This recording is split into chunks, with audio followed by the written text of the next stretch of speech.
ಗುರುಭ್ಯೋ ನಮಃ. ಗಮಕ ಕಲಾ ಬಂಧುಗಳಿಗೆ ನಮಸ್ಕಾರಗಳು. ತೊರವೆ ರಾಮಾಯಣ ವಾಚನ ವ್ಯಾಖ್ಯಾನ ಸರಣಿಗೆ ತಮ್ಮೆಲ್ಲರಿಗೂ ಸುಸ್ವಾಗತ. ಈ ದಿನ ಸರಣಿ 2ನೆಯ 6ನೇ ಹಾಗೂ ಕೊನೆಯ ದಿನ. ಇಂದಿನ ಕಲಾವಿದರು ವ್ಯಾಖ್ಯಾನದಲ್ಲಿ ವಿದ್ವಾನ್ ಎಚ್.ಎಸ್. ಗೋಪಾಲ್ ಹೊಸಹಳ್ಳಿ, ವಾಚನದಲ್ಲಿ ಹಿರಿಯ ಗಮಕಿ ಶ್ರೀಮತಿ ನಿರ್ಮಲಾ ಪ್ರಸನ್ನ ಅವರು ಹಾಗೂ ಕಿರಿಯ ಕಲಾವಿದೆ ಕುಮಾರಿ ಶ್ರೀವಾಣಿ ಭಾರದ್ವಾಜ್. ಕಲಾವಿದರಿಗೆ ಆತ್ಮೀಯ ಸ್ವಾಗತವನ್ನು ಕೋರುತ್ತಿದ್ದೇವೆ. ನಿನ್ನೆಯ ದಿನ ತಮ್ಮ ವ್ಯಾಖ್ಯಾನದೊಂದಿಗೆ ವಿದ್ವಾನ್ ಎಚ್.ಎಸ್. ಗೋಪಾಲರ ಪರಿಚಯ ನಮ್ಮೆಲ್ಲರಿಗೂ ಉಂಟಾಗಿದೆ. ಶ್ರೀಮತಿ ನಿರ್ಮಲಾ ಪ್ರಸನ್ನ ಅವರ ಕಿರು ಪರಿಚಯ, ಕಾಲಮಿತಿಯಿಂದಾಗಿ ಕಿರು ಪರಿಚಯವನ್ನು ಮಾತ್ರ ಮಾಡುತ್ತಿದ್ದೇನೆ. ಇವರ ಜನನವಾದುದು ಹಾಸನ ಜಿಲ್ಲೆಯ ಜೋಡಿಗುಬ್ಬಿಯಲ್ಲಿ. ಸುಸಂಸ್ಕೃತ ಕುಟುಂಬ ವಾತಾವರಣದಿಂದಾಗಿ ಸಂಗೀತ ಸಾಹಿತ್ಯ ಅಭಿರುಚಿ ಸಹಜವಾಗಿಯೇ ಬಾಲ್ಯದಿಂದಲೇ ಮೂಡಿಬಂದಿತು. ಸಂಗೀತ ಅಭ್ಯಾಸವನ್ನು ಶ್ರೀಮತಿ ಸುಕನ್ಯಾ ಪ್ರಭಾಕರ್, ಕಾಂಚನ ವೆಂಕಟ ಸುಬ್ರಹ್ಮಣ್ಯಂ ಮತ್ತು ಶ್ರೀ ಆರ್.ಕೆ. ಶ್ರೀಕಂಠನ್ರವರ ಬಳಿ ಮಾಡಿದ್ದಾರೆ. ಎಂ.ಆರ್. ಕೇಶವಮೂರ್ತಿಗಳು ಇವರ ಗಮಕ ಗುರುಗಳು. ತಮ್ಮ 8ನೇ ವಯಸ್ಸಿನಲ್ಲಿಯೇ ರಾಜ್ಯ ಮಟ್ಟದ ಗಮಕ ಸ್ಪರ್ಧೆಯಲ್ಲಿ ಪ್ರಥಮ ಸ್ಥಾನ ಪಡೆದಿರುತ್ತಾರೆ. ಗಮಕ ಪಾರೀಣ ಪರೀಕ್ಷೆಯಲ್ಲಿ 2ನೇ ರ್ಯಾಂಕ್ ಗಳಿಸಿದ್ದಾರೆ. ನಂತರ ಡಾಕ್ಟರ್ ಎ.ವಿ. ಪ್ರಸನ್ನರವರೊಂದಿಗೆ ವಿವಾಹವಾದ ಬಳಿಕ ಕಲೆಯ ಅಭಿರುಚಿಗೆ ಮತ್ತಷ್ಟು ಪ್ರೋತ್ಸಾಹ ದೊರಕಿತು. ಇವರು ಕನ್ನಡ ಎಂ.ಎ. ಪದವೀಧರರು.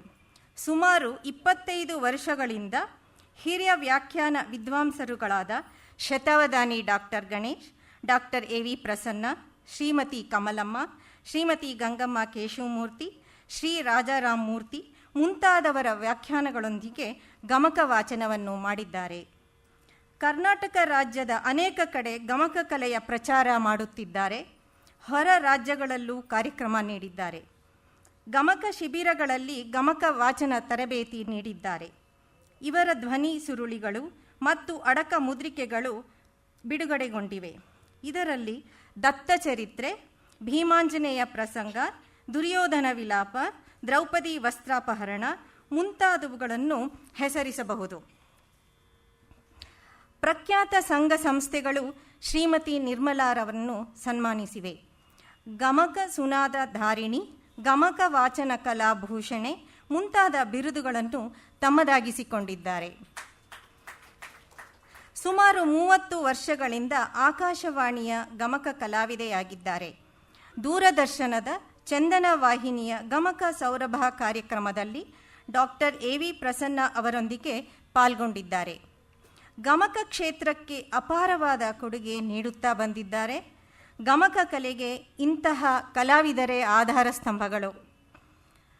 ಇವರು ಕರ್ನಾಟಕ ಸಂಗೀತ ಮತ್ತು ನೃತ್ಯ ಅಕಾಡೆಮಿಯ ಸದಸ್ಯರಾಗಿರುವುದು ಬಹಳದ ಸಂತೋಷದ ಸಂಗತಿ. ಇಂದು ಈ ಕಾರ್ಯಕ್ರಮದಲ್ಲಿ ನಮ್ಮೊಂದಿಗಿರುವುದು ನಮಗೆಲ್ಲರಿಗೂ ಹೆಮ್ಮೆಯ ವಿಷಯ. ಮತ್ತೊಮ್ಮೆ ಶ್ರೀಮತಿ ನಿರ್ಮಲಾ ಪ್ರಸನ್ನ ಅವರಿಗೆ ಆದರದ ಸ್ವಾಗತ. ಇನ್ನು ಕುಮಾರಿ ಶ್ರೀವಾಣಿ ಭಾರದ್ವಾಜ್ ಅವರ ಪರಿಚಯ. ಇವರು ಗಮಕ ಗ್ರಾಮ ಹೊಸಹಳ್ಳಿಯವರು. ಇವರು MBA ವಿದ್ಯಾಭ್ಯಾಸ ಮಾಡುತ್ತಿದ್ದಾರೆ. ನಾಡಿನ ಖ್ಯಾತ ಗಮಕಿಗಳಾದ ಪ್ರಥಮ ಕುಮಾರವ್ಯಾಸ ಪ್ರಶಸ್ತಿ ಪುರಸ್ಕೃತರಾದ ಗಮಕ ಗಂಧರ್ವ ಶ್ರೀ ಎಚ್.ಆರ್. ಕೇಶವಮೂರ್ತಿ ಅವರ ಶಿಷ್ಯರು. ರಾಜ್ಯ ಮಟ್ಟದ ಗಮಕ ಸ್ಪರ್ಧೆಯಲ್ಲಿ ವಾಚನದಲ್ಲಿ ಬಹುಮಾನವನ್ನು ಗಳಿಸಿದ್ದಾರೆ ಹಾಗೂ ಸಂಗೀತವನ್ನು ಶ್ರೀಮತಿ ರಾಜೇಶ್ವರಿ ನಾಗೇಂದ್ರ ಪ್ರಕಾಶ್ ಅವರ ಬಳಿ ಅಭ್ಯಾಸವನ್ನು ಮಾಡುತ್ತಿದ್ದಾರೆ. ಬನ್ನಿ ಇವರ ಕಾರ್ಯಕ್ರಮಕ್ಕೆ ಭಾಗಿಯಾಗೋಣ. ಅಧಿಲಂಘನ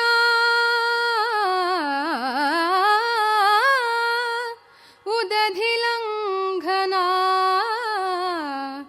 ಅವನಿಜಾಸಂ ಉದವಿವರ್ಧನ ವೈರಿಭಟ ಗಜವಿದಳನೋದ್ಧತ ಸಿಂಹ ಲಂಕಾನಗರ ನಿರ್ದಹನ ಕದನ ಕರ್ಕಶ ಭೀಮಾ ಕದನ ಕರ್ಕಶ ಭೀಮಾ ರಿಪುದಶವದನ ದರ್ಪ ವಿರಾಮ ರಾಘವ ಪದ ಸರೋಜ ಭ್ರಮರ ಭುವನ ಪ್ರಾಣಜಂ ವಂದೇ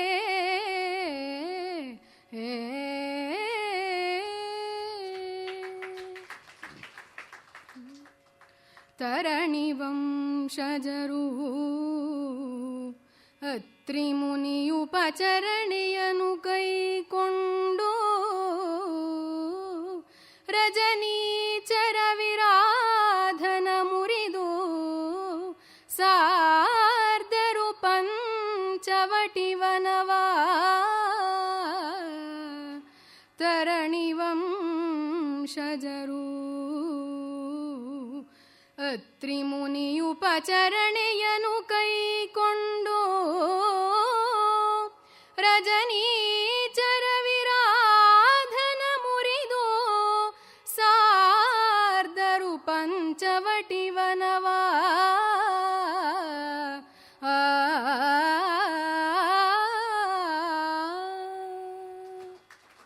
ರಾಮಾಯ ರಾಮಭದ್ರಾಯ ರಾಮಚಂದ್ರಾಯ ವೇದಸೆ ರಘುನಾಥಾಯ ನಾಥಾಯ ಸೀತಾಯ ಪತಯೇ ನಮಃ. ಎಲ್ಲರಿಗೂ ನಮಸ್ಕಾರ.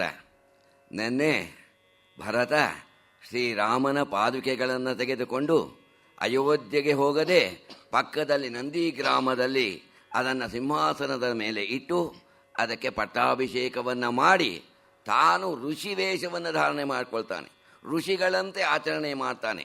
ಜಟಾಧಾರಿಯಾಗಿ ನಾರುಮಡಿಯನ್ನು ಉಟ್ಟುಬಿಟ್ಟು ತಾನು ಕಂಡ ಮೂಲ ಫಲಗಳನ್ನೇ ಸೇವಿಸ್ತಾ ಋಷಿಗಳ ಆಚರಣೆಯಲ್ಲಿ ಇರ್ತಾನೆ.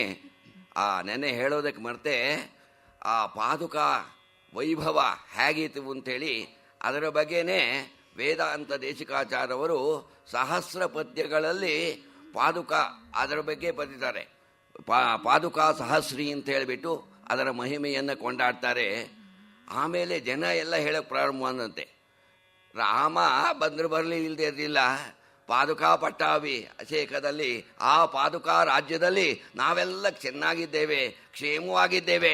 ಭರತನ ರಾಜ್ಯವೂ ಬೇಡ, ರಾಮನ ರಾಜ್ಯವೂ ಬೇಡ, ಪಾದುಕಾ ರಾಜ್ಯವೇ ಶಾಶ್ವತವಾಗಿರಲಿ ಅಂತೇಳಿ ಪ್ರಜೆಗಳೆಲ್ಲ ಕೊಂಡಾಡಿದರು ಅಂತೇಳಿ ಅದನ್ನು ವರ್ಣನೆ ಮಾಡ್ತಾರೆ.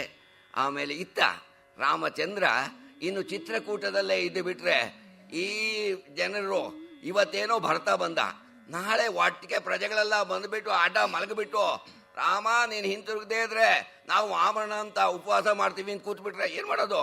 ಆದ್ದರಿಂದ ಯಾರಿಗೂ ಸುಳಿವು ಸಿಗಬಾರ್ದು, ನಾವು ಎಲ್ಲಿದ್ದೀವಿ ಅಂತ ಗೊತ್ತಾಗಬಾರ್ದು ಅಂತ ಹೇಳಿ ತಕ್ಷಣ ಅಲ್ಲಿಂದ ಚಿತ್ರಕೂಟದಿಂದ ಹೊರಟು ಅನೇಕ ಆಶ್ರಮಗಳನ್ನು ದಾಟಿಕೊಂಡು ಬಿಟ್ಟು ವನಗಳನ್ನು ದಾಟಿಕೊಂಡು ಮುಂದೆ ಬಂದು ಅತ್ರಿ ಆಶ್ರಮಕ್ಕೆ ಅತ್ರಿ ಅನಸೂಯರನ್ನು ಕಾಣ್ತಾನೆ. ಆಮೇಲೆ ದುಷ್ಟನಾಗಿರ್ತಕ್ಕಂತಹ ವಿರಾಧನನ್ನು ಕೊಲ್ತಾರೆ. ಕೊನೆಗೆ ಅಗಸ್ತ್ಯ ಮುನಿಗಳನ್ನು ಕಂಡುಬಿಟ್ಟು ಕೊನೆಯಲ್ಲಿ ಪಂಚವಟಿಯಲ್ಲಿ ನೆಲೆಸ್ತಾರೆ ಅನ್ನತಕ್ಕಂತಹದ್ದು ಈ ದಿವಸದ ಕಥಾಭಾಗ. ಸರಿ, ಹೇಳ್ತಾ ಇದ್ದಾರೆ ವಾಲ್ಮೀಕಿ ಮುನಿಗಳು ಲವಕುಶರಿಗೆ ಕಥೆಯನ್ನು ಹೇಳ್ತಾ ಇದ್ದಾರೆ. ಕೇಳು ಕುಶ, ಕೇಳು ಕುಶ, ನೀ ಕೇಳು ಕುಶ, ಬಳಿಕಿವರು ಹಲವು ವನಾಳಿಗಳ ಕಳಿದು ಅತ್ರಿ ಮುನಿಕುಲ ಮೌಳಿ ಮಣಿಯಾಶ್ರಮವ ಸಾರಿದರು ಅತುಳ ಹರುಷದಲ್ಲಿ. ಶ್ರೀಲತಾಂಗಿಯ ರಮಣನು ಈ ಭೂಪಾಲನೆಂದರಿದು ಶ್ರೀಲತಾಂಗಿಯ ರಮಣನು ಈ ಭೂಪಾಲನೆಂದರಿದು ಆ ಮುನಿಪ ಸಂಸ್ಥೂಲ ಸತ್ಕೃತಿಯಿಂದ ಸಂಭಾವಿಸಿದನು ಅವರುಗಳ.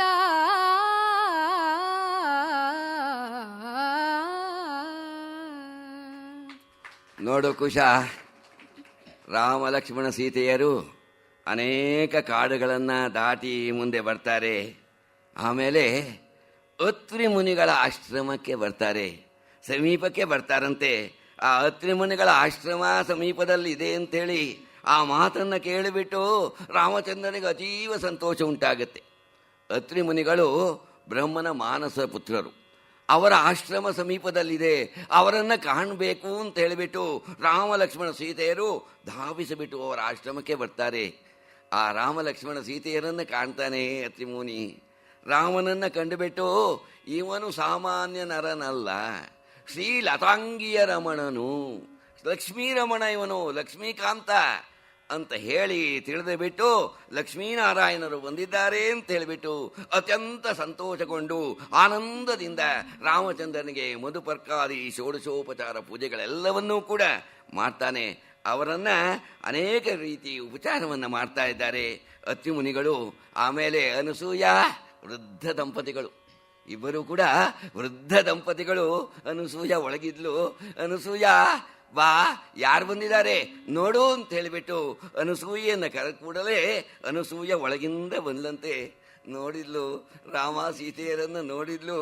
ಆ ಸೀತೆಯನ್ನು ಕಂಡುಬಿಟ್ಟು ಬಾ ಸೀತೆ ಅಂತೇಳಿ ಸೀತೆಯನ್ನು ಬಾತಿ ತಪ್ಪಿಕೊಳ್ತಾ ಇದ್ದಾಳೆ ಅನಸೂಯ. ಆ ಸಮಯದಲ್ಲಿ ಬಂದು ರಾಮ ಸುವಾಸಿನಿಯ ಬಿಗಿಯಪ್ಪಿದಳು. ಪರಿತೋಷರಸದ ಉಬ್ಬರದ ಝಾಡಿಯಲಿ ಅನಸೂಯಾದೇವಿ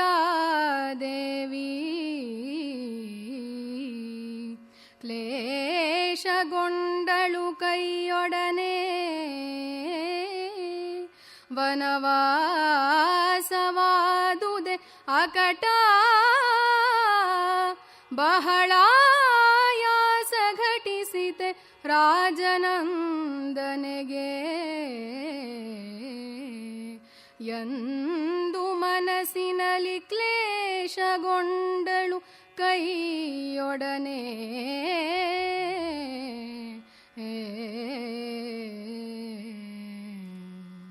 ಆಗ ಅನಸೂಯ ಒಳಗಿಂದ ಬಂದ್ಲು.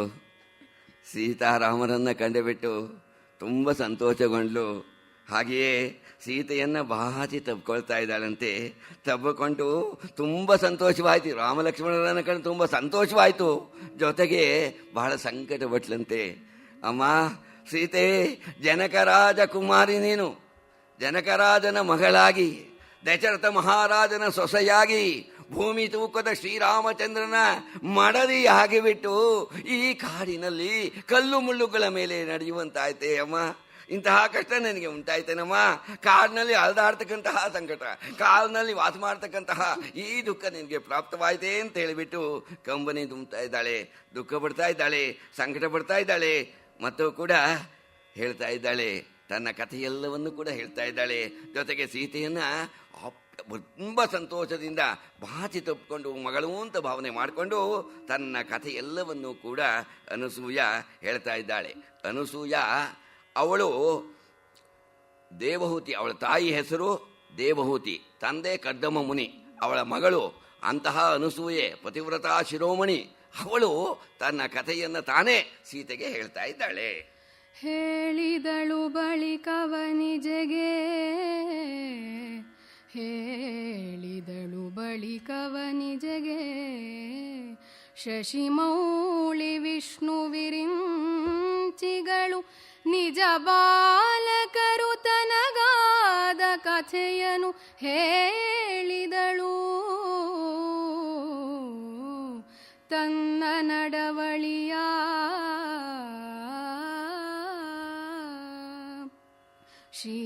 ಶೀಲವನು ಸಿಗುರೇಳದಿರಲಿ, ವಿಶಾಲಪತಿ ಭಜನೆಯಲಿ ಸಿಗುರೇಳದಿರಲಿ.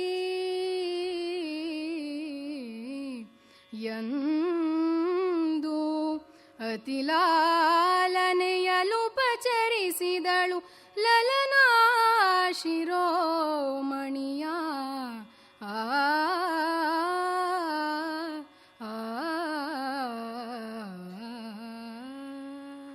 ತ್ರಿಮೂರ್ತಿಗಳು ಬ್ರಹ್ಮ ವಿಷ್ಣು ಮಹೇಶ್ವರರು ಅನಸೂಯೆಯ ಪಾತಿವ್ರತ್ಯವನ್ನು ಪರೀಕ್ಷಿಸೋದಕ್ಕೆ ಬಂದರು. ಒಬ್ಬ ಸತಿ ಎಂತಹ ಒಂದು ಸಂದಿಗ್ಧದ ಸ್ಥಿತಿಯನ್ನು ತಂದಾಗ ಅನಸೂಯೆ ಮಾಡಿದ್ಲು, ಏನು ಯೋಚನೆ ಮಾಡಿದ್ಲು, ಏನು ಮಾಡಲಿ ಅಂತ. ಆ ಕೂಡಲೇ ಆ ತ್ರಿಮೂರ್ತಿಗಳನ್ನು 6 ತಿಂಗಳು ಬಾಲಕರನ್ನಾಗಿ ಮಾಡಿಬಿಟ್ರು. ಪುಟ್ಟ ಮಕ್ಕಳು, 6 ತಿಂಗಳ ಮಗು. ಹಾಗೆ ಮಾಡಿಬಿಟ್ಟು ಅವರಿಗೆ ಸ್ತನ್ಯಪಾನವನ್ನು ಮಾಡಿಸ್ತಾಳೆ ಅನಸೂಯ. ಈ ರೀತಿ ತನ್ನ ಪಾತಿವ್ರತ್ಯವನ್ನು ಸ್ಥಿರಪಡಿಸ್ತಕ್ಕಂತಹ ಅನಸೂಯೆ ಆಮೇಲೆ ತ್ರಿಮೂರ್ತಿಗಳು ಮೆಚ್ಕೊಳ್ತಾರೆ. ಕೊನೆಗೆ ಅವರಲ್ಲೇ ವರವನ್ನು ಬೇಡ್ತಾಳೆ, ನೀವು ನನಗೆ ಮಕ್ಕಳಾಗಿ ಹುಟ್ಟಬೇಕು. ತ್ರಿಮೂರ್ತಿಗಳ ಹತ್ರ ನೀವೇ ಇವರಿಗೆ ನಿಮಗೆ ಸ್ತನ್ಯಪಾನ ಮಾಡಿಸಿದ್ದೇನೆ, ಹಾಲನ್ನು ಕುಡಿಸಿದ್ದೇನೆ, ನೀವು ನನಗೆ ಮಕ್ಕಳಾಗಿ ಹುಟ್ಟಬೇಕು ಅನ್ನತಕ್ಕಂತಹ ವರವನ್ನು ಕೇಳಿಕೊಂಡ್ಲು. ಅದೇ ರೀತಿಯಾಗಿ ಪರಮೇಶ್ವರನ ಅಂಶದಿಂದ ದೂರ್ವಾಸರು ಜನಿಸ್ತಾರೆ. ಹಾಗೆಯೇ ಬ್ರಹ್ಮನ ಅಂಶದಿಂದ ಚಂದ್ರ ಹುಟ್ಟುತ್ತಾನೆ. ನಾರಾಯಣನ ಅಂಶದಿಂದ ದತ್ತಾತ್ರೇಯರು ಅವಳಿಗೆ ಹುಟ್ಟುತ್ತಾರೆ.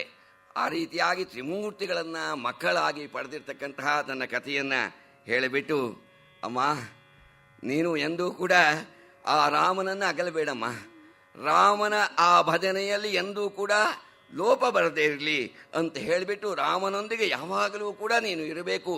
ಯಾವ ರೀತಿ ಜನಕ ಮಹಾರಾಜ ನೆರಳಿನಂತೆ ರಾಮನನ್ನು ಅನುಸರಿಸು ಅಂತ ಹೇಳಿದ್ನೋ ತಂದೆ ಜನಕ, ಅದೇ ರೀತಿ ಅನುಸೂಯು ಕೂಡ ಹೇಳಿಬಿಟ್ಟು, ಅಮ್ಮ ಸೀತಾ ಅಂತ ಹೇಳಿ ನಾನು ನಿನಗೆ ಅಲಂಕಾರ ಮಾಡಬೇಕು, ನಿನ್ನನ್ನು ನೋಡಬೇಕು, ನಿನ್ನ ಮದುವೆ ನೋಡೋಕ್ಕಾಗಲಿಲ್ಲ, ನೀನು ಮದುವೆಯಲ್ಲಿ ಹೇಗಿದ್ದೆ, ಯಾವ ರೀತಿ ಇದ್ದೆ ಅಂತ ಹೇಳಿ ನೋಡಬೇಕು ಅಂತ ಹೇಳಿಬಿಟ್ಟು ಆ ಸೀತೆಗೆ ತಾನೇ ಅಲಂಕಾರವನ್ನು ಮಾಡ್ತಾಳೆ.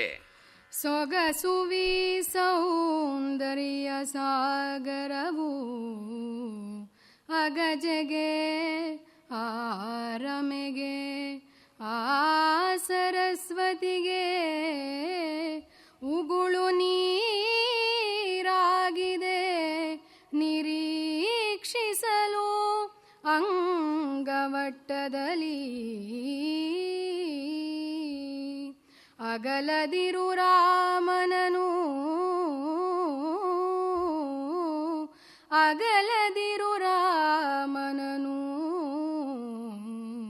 ಮಾಯಾವಿಗಳು ಘನ ಕೇಳೆಂದು ಹೊಂದೊಡವುಗಳನಿತ್ತುಪಚರಿಸಿ ಹರಸಿದಳು ಅನಸೂಯಾದೇವಿ.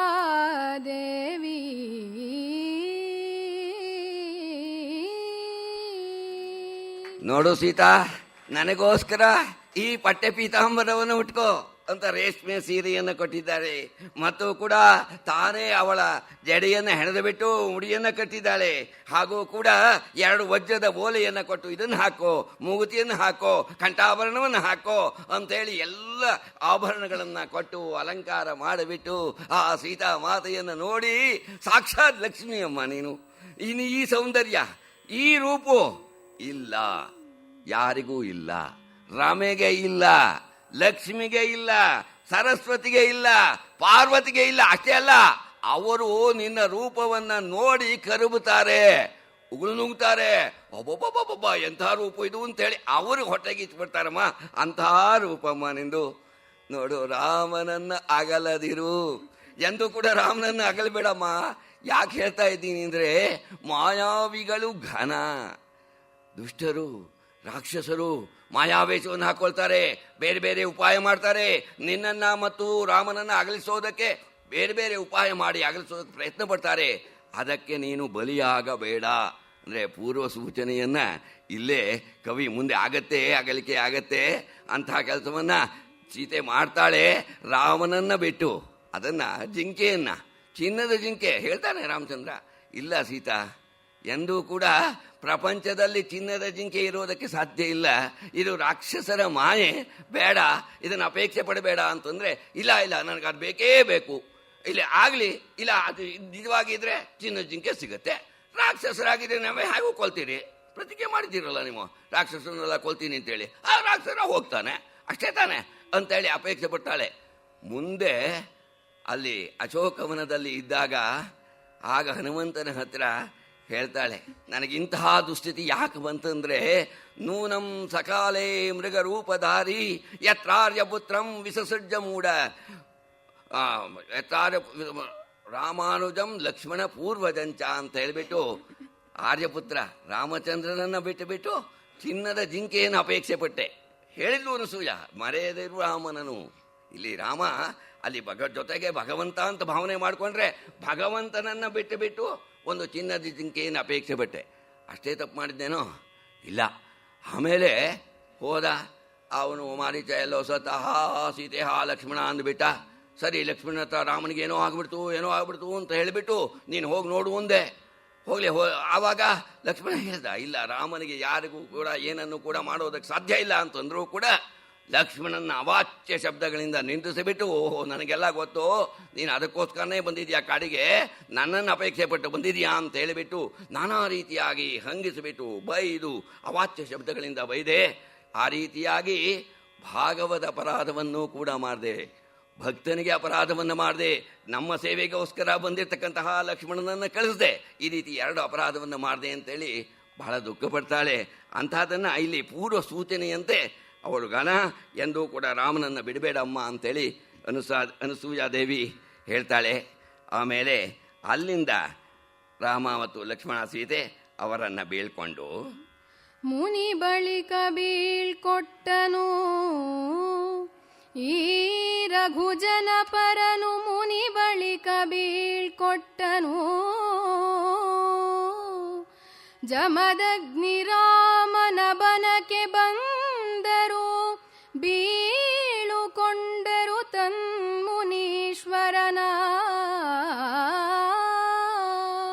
ಮುನಿಗಳ ಆಶ್ರಮವ ಹೊಕ್ಕು ಅವರೆನಿತು ಮಾಡಿದ ಸತ್ಕೃತಿಯ ಸಾಧನವ ಕೈಕೊಳ್ಳುತ್ತೈದಿದರು ಘನಘೋರ ಕಾನನವ.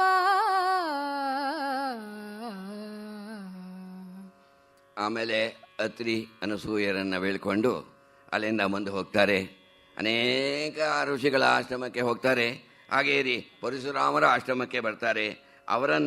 ಅವರು ಕೂಡ ಎಲ್ಲರೂ ಸತ್ಕಾರ ಮಾಡ್ತಾರೆ. ರಾಮ ಲಕ್ಷ್ಮಣ ಏನು ಸಾಮಾನ್ಯರೇ, ರೂಪ ಎಂಥದ್ದು, ಆ ರೂಪನ್ನು ನೋಡಿದ್ರೆ ಸಾಕು ಅವರನ್ನು ಅಂದ್ಕೊಂಡು ಬಿಟ್ಟು ಎಲ್ಲ ಸಂತೋಷ ಕಂಡುಬಿಟ್ಟು ಎಲ್ಲರೂ ಕೂಡ ಉಪಚಾರವನ್ನು ಮಾಡ್ತಾರೆ, ಸತ್ಕೃತಿಯನ್ನು ಮಾಡ್ತಾರೆ. ಅವರು ಮಾಡಿರ್ತಕ್ಕಂತಹ ಎಲ್ಲ ಸತ್ಕಾರವನ್ನು ಕೈಕೊಂಡು ಬಿಟ್ಟು ಮತ್ತೆ ಬಂದ್ರಂತೆ ಘೋರ ಕಾನನವ. ಅಲ್ಲಿವರೆಗೆ ಎಲ್ಲ ಆಶ್ರಮಗಳಿತ್ತು. ಸ್ವಲ್ಪ ಎಲ್ಲ ಬೇರೆ ಜಿಂಕೆ, ಮೊಲ ಮುಂತಾದ ಸಾಕು ಪ್ರಾಣಿಗಳೆಲ್ಲ ತಿರುಗಾಡ್ತಾ ಇತ್ತು. ಗೋವುಗಳು ಇವುಗಳನ್ನೆಲ್ಲ ಕಟ್ಕೊಂಡು ಆಶ್ರಮವನ್ನು ಕಟ್ಕೊಂಡು ಇರ್ತಕ್ಕಂಥದ್ದು. ಅಲ್ಲಿ ಹೆಚ್ಚಿನ ಕಾಡು ಪ್ರಾಣಿಗಳ ಉಪಟಳ ಇರಲಿಲ್ಲ. ಮುಂದೆ ಬಂದರೂ ದಂಡಕಾರಣ್ಯ, ಘೋರವಾಗಿರ್ತಕ್ಕಂತಹ ಕಾಡು. ಅಲ್ಲಿಗೆ ಬಂದಿದ್ದಾರೆ. ನೋಡ್ತಾರೆ, ಮಹಾಗೊಂಡಾರಣ್ಯ, ಮನುಷ್ಯ ಪ್ರವೇಶವೇ ಅಸಾಧ್ಯ ಇಲ್ಲ, ಅಮಾನುಷವಾಗಿರ್ತಕ್ಕಂತಹ ಸ್ಥಳ. ಆ ಕಾಡಿಗೆ ಬಂದಿದ್ದಾರಂತೆ. ದೊಡ್ಡ ದೊಡ್ಡ ಆಲದ ಮರಗಳು, ಹಬ್ಬಿದಾಲ ತಮಾಲ ತರುಗಳ ಮೊಬ್ಬುಗಳ ಹೆಮ್ಮೆಳೆಯ ಹರಹುಗಳ ಉಬ್ಬರದ ಶಾರ್ದೂಲ ಸೈರಿಭ ಶರಭ ಸೂಕರದ ಉಬ್ಬಟೆಯ ಭೂತ್ಕೃತಿಯ ಫಣಿಕುಲದ ಅಬ್ಬರದ ಕಾಂತಾರದೊಳಗೆ ಇವರಬ್ಬರಿಸುತ್ತೈದಿದರು ಸೋಹುತ ಸಕಲ ಮೃಗಕುಲವ. ಹಬ್ಬಿದ ಆಲ ಬೆಳೆದು ಬಿಟ್ಟಿದೆ ಅಂತೆ. ಆಲ ಎಲ್ಲ ಕಡೆ ಏನು ಆಲ ಬಿಡುತ್ತಲ್ಲ, ಒಂದೊಂದು ಎಕರೆ ಪ್ರದೇಶ ಅಷ್ಟು ದೊಡ್ಡದಾಗಿ ಆವರಿಸ್ಕೊಂಡು ಎತ್ತರವಾಗಿ ಬೆಳೆದಿರ್ತಕ್ಕಂತಹ ಆಲ ಮರಗಳು, ಹೊಂಗೆ ಮರಗಳು ಮತ್ತು ದೊಡ್ಡ ದೊಡ್ಡ ಮುಳ್ಳಿನ ಬಳ್ಳಿಗಳು ಎಲ್ಲ ಕಡೆ ಸುತ್ಕೊಂಡು ಬಿಟ್ಟಿದೆಯಂತೆ. ಸೂರ್ಯರಶ್ಮಿ ಕೆಳಗೆ ಬೀಳೋ ಹಾಗೆ ಇಲ್ಲ, ಎಲ್ಲ ಹಗಲಲ್ಲೇ ಕತ್ಲು. ಆ ರೀತಿಯಾಗಿರ್ತಕ್ಕಂತಹ ಮಹಾಕಾಡಿಗೆ ಬರ್ತಾ ಇದ್ದಾರೆ. ಮತ್ತು ಕೂಡ ಅನೇಕ ದುಷ್ಟ ಪ್ರಾಣಿಗಳು, ಆನೆ, ಸಿಂಹ, ಶಾರ್ದೂಲ, ಶರಭ, ಹಂದಿ, ಇಂತಹ ದುಷ್ಟ ಪ್ರಾಣಿಗಳು, ಅವುಗಳ ಆ ಗರ್ಜನೆ, ಅವುಗಳ ಚೀತ್ಕಾರ, ಅವುಗಳೆಲ್ಲ ಮಾಡ್ತಾ ಇದೆಯಂತೆ. ಜೊತೆಗೆ ಹೆಬ್ಬಾವುಗಳು, ನಾನಾ ರೀತಿಯಾಗಿರ್ತಕ್ಕಂತಹ ಹಾವುಗಳು, ಅದು ಬುಸ್ ಅಂತ ಬುಸುಗುಡ್ತಾ ಇರ್ತಕ್ಕಂಥದ್ದು. ಈ ರೀತಿಯಾಗಿರ್ತಕ್ಕಂತಹ ಕಾಡಿನಲ್ಲಿ ಇಲ್ಲಿ ನೋಡಿ, ಕವಿ ಆ ಆದಿಪ್ರಾಸವನ್ನು ಬಕಾರ ಎಷ್ಟು ಸೊಗಸಾಗಿ ಹಬ್ಬಿದ ಮೊಬ್ಬುಗಳ ಉಬ್ಬರದ ಉಬ್ಬಟೆಯ ಅಬ್ಬರದ ಅಬ್ಬರಿಸುತ್ತ ಅಂತ ಹೇಳಿಬಿಟ್ಟು ಆ ಬಕಾರ ಆದಿಪ್ರಾಸವನ್ನು ಎಷ್ಟು ಸೊಗಸಾಗಿ ತಂದಿದ್ದಾನೆ ನಮ್ಮ ತೊರವೆಯ ನರಹರಿ. ಈ ರೀತಿಯಾಗಿ ಅಂತಹ ಮಹಾಕಾಡಿಗೆ ಬಂದರು ಅಂತ. ಆ ಕಾಡು ಹಸಿರು ಹೊನ್ನು ಬರೆದಿದ್ದಾರೆ BGL ಸ್ವಾಮಿಗಳು. ಮಾತು ಮೂದಲಿಸುವ ಮಹಾರಣ್ಯ ಅಂತ. ಮಾತನ್ನು ಮೂದಲಿಸುವ ಮಹಾರಣ್ಯ. ದಂಗಾಗ್ಬಿಡ್ಬೇಕು, ಬೆರಗಾಗಿ ಹೋಗ್ಬಿಡ್ಬೇಕು ಅಂತಹ ಕಾಡನ್ನು ನೋಡಿಬಿಟ್ರೆ ಬೆರಗಾಗಿ ಹೋಗ್ಬಿಡ್ತೇವೆ. ಅಬ್ಬಾ, ಅನ್ನತಕ್ಕಂಥದ್ದು ಮಾತೇ ಹೊರಡೋದಿಲ್ಲ ಅಂತಹ ಮೂದಲಿಸುವ ಮಹಾರಣ್ಯ ಅಂತ. ಅಂತಹ ಮಹಾರಣ್ಯಕ್ಕೆ ಇವರು ಬಂದಿದ್ದಾರೆ. ಜೊತೆಗೆ ಬಂದರೆ ಇವರು ಸುಮ್ಮನೆ ಇದ್ದರೆ ಯಾವುದೋ ದುಷ್ಟ ಪ್ರಾಣಿ ಬಂದು ಇದು ಮಾಡಿಬಿಡುತ್ತೆ. ಇವರು ಜೊತೆಗೆ ಗರ್ಜರಿಸ್ತಾ ಅಬ್ಬರಿಸ್ತಾ ಬರ್ತಾ ಇದ್ದಾರೆ. ಇವರ ಅಬ್ಬರವನ್ನು ಅದು ವಿರಾಧ ಅನ್ನತಕ್ಕಂತಹ ರಾಕ್ಷಸನ ಕಾಡು. ಅವನಿಗೆ ಮನುಷ್ಯರ ವಾಸನೆ ಬಂತು, ಜೊತೆಗೆ ಇವರ ಧ್ವನಿ ಕೇಳಿಸ್ತು. ಏನಪ್ಪ ಇದು ವಿಚಿತ್ರ.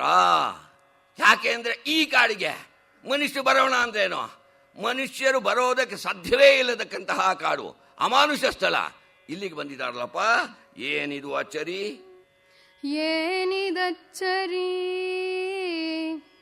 ಏನಿದಚ್ಚರಿ ವಿಪಿನವಿದರಲಿ ಮಾನವರ ಸಂಚಾರವಿಲ್ಲ. ನವೀನವಿದು ನರರಾಗೆ ಪುಣ್ಯವಿದೈಸಲೇ ಎನ್ನುತ್ತ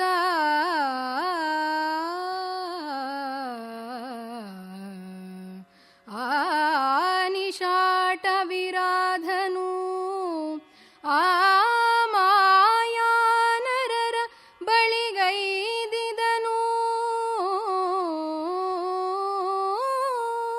ಆ ನಿಶಾಟ ವಿರಾಧನು ಆ ಮಾಯಾನರರ ಬಳಿಗೈದಿದನು. ಸೀತಾನಿತಂಬಿನಿ ಬೆದರೆ ಬಹಳಿತ ರೌದ್ರ ರೂಪಿನಲಿ.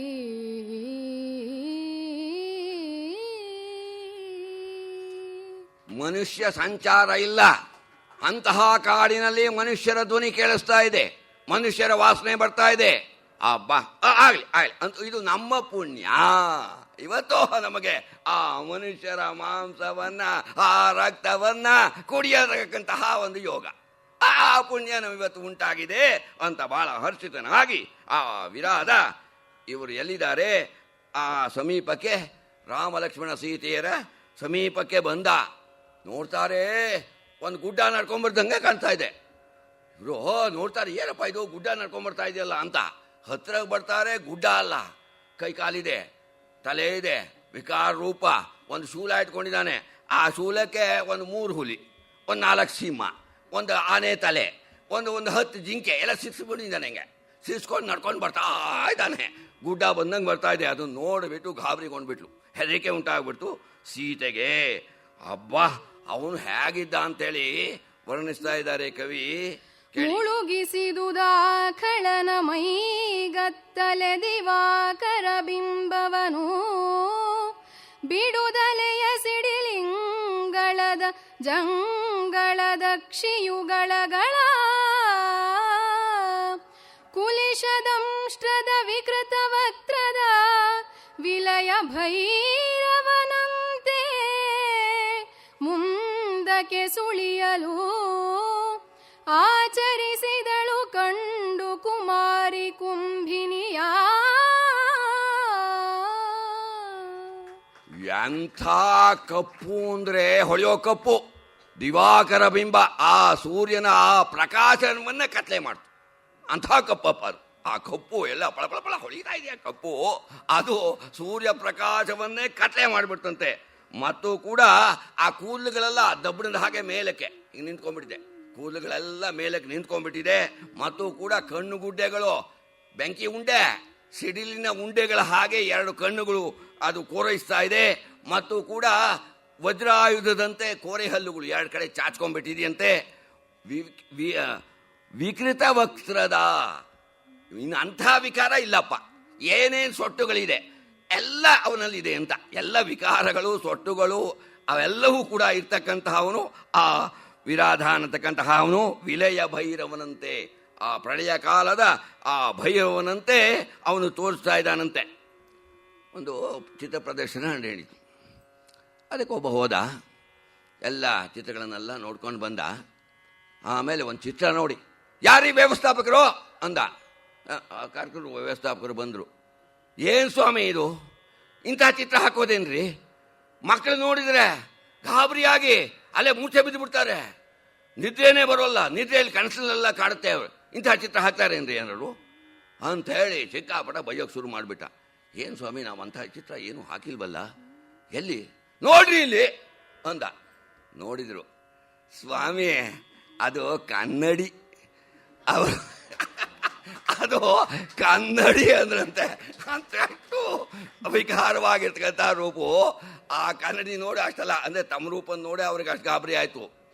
ಸಾಮಾನ್ಯ ಇದು.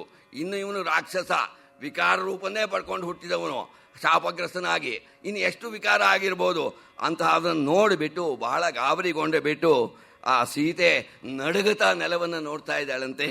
ಆಗ ಸೀತೆ ಇದನ್ನು ನೋಡಿ ಇವನಿಗೆ ಆ ಸೀತೆ ಮೇಲೆ ಮೋಹ ಬಂತು. ರಾಮಲಕ್ಷ್ಮಣ ತಿನ್ನೋಕೆ ಬಂದವನು, ಮನುಷ್ಯರ ಮಾಂಸ ಸಿಕ್ತು ಅಂತ ಈ ಸೀತೆಯನ್ನು ನೋಡ್ದ. ಸೀತೆಯನ್ನು ನೋಡ್ಬಿಟ್ಟು ಮೋಹಿಸಿಬಿಟ್ಟ. ಸೀತೆಯನು ಕಂಡು ಆ ಸೀತೆಯನು ಕಂಡು ಆ ವಿರಾಧನು ಸೋತನೈ ಚಿತ್ತದಲ್ಲಿ ಲೆಕ್ಕಿಸದೆ ಈತಗಳ ಝಂಕಿಸುತ್ತ ಝಂಪಿಸಿದನು ವಿದೇಹ ಜಯ. ಆ ತುಟಾರನ ಕಂಡು ನಿಮ್ಮಯ ತಾತ ಸೈರಿಸುವನೇ. ಆ ತುಟಾರನ ಕಂಡು ನಿಮ್ಮಯ ತಾತ ಸೈರಿಸುವನೇ. ಮಹೋಗ್ರ ನಿಶಾತ ಶರದಿಂದೆಚ್ಚು ಕಡಿದನು ಕರವನು.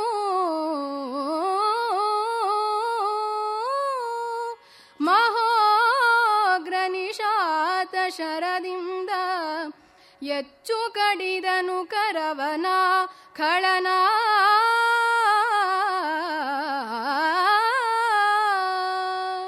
ಸೀತೆಯನ್ನ ಕಂಡಬಿಟ್ಟು ಆ ವಿರಾದ ಮನಸ್ಸಿನಲ್ಲಿ ಸೋತು ಇವಳನ್ನು ಪಡಿಬೇಕು ಅಂತ ಹೇಳಿ ಇವರನ್ನ ಲೆಕ್ಕಿಸದೆ ರಾಮ ಲಕ್ಷ್ಮಣರು ಬಿಟ್ಟ ಸೀತೆಯನ್ನು ಎತ್ಕೊಂಡ ಓಡಕ್ಕೆ ಶುರು ಮಾಡಿಬಿಟ್ಟ. ಅವನ ಆತರ, ಆ ಕುಠಾರನ ಆತರ ಇದನ್ನು ನೋಡಿಬಿಟ್ಟು ನೋಡ್ತಾರೆ. ಸೀತೆ ರಾಮ ರಾಮ ಲಕ್ಷ್ಮಣ ಅಂತ ಹೇಳಿ ಕೂಗ್ತಾ ಇದ್ದಾಳೆ, ಹೊತ್ಕೊಂಡು ಓಡ್ತಾ ಇದ್ದಾನೆ. ಆಗ ಅದನ್ನು ನೋಡಿಬಿಟ್ಟು ತಕ್ಷಣ ದಿವ್ಯವಾಗಿರ್ತಕ್ಕಂತಹ ಬಾಣವನ್ನ ರಾಮಚಂದ್ರ ಬಿಟ್ಟಿದ್ದಾನೆ. ರಾಮಚಂದ್ರ ಬಿಟ್ಟು ಆತನ 2 ಕೈಗಳನ್ನು ಕೂಡ ಕತ್ತರಿಸಿ ಹಾಕಿಬಿಟ್ನಂತೆ. ಕತ್ತರಿಸಿ ಹಾಕೋಣ, ಅಲ್ಲಿ ಕತ್ತರಿಸೋಣ, ಸೀತೆ ಬಂದ್ಲು, ಕೆಳಗಡೆಗೆ ಇಳಿದ್ಲು. ಆಗ ತಕ್ಷಣ ಆ ವಿರಾದ ಎಂಥವನು ಅಂದರೆ, ಮುರಿದು ಮೊರೆದು ಅವನಿಪನನುಂಗುವ ಭರದಿನವನೈ ತರಲು ನೃಪ ಹೊಂಬರಹದಸ್ತ್ರದಲಿಳುಹಿದನು ರಕ್ಕಸನ ಮಸ್ತಕವ. ಉರವಣಿಸುತ್ತ ಮುಂಡ ಮುಂದಕ್ಕೆ ಬರಲು, ಉರವಣಿಸುತ್ತ ಮುಂಡ ಮುಂದಕ್ಕೆ ಬರಲು ಲಕ್ಷ್ಮಣ ದೇವನು ಅದನೂರ್ವರೆಯೊಳಡಗಿಸಲು ಎಚ್ಚು ಮೆಚ್ಚಿಸಿದನು ಕಕುತ್ಸ್ಥ ಜನ.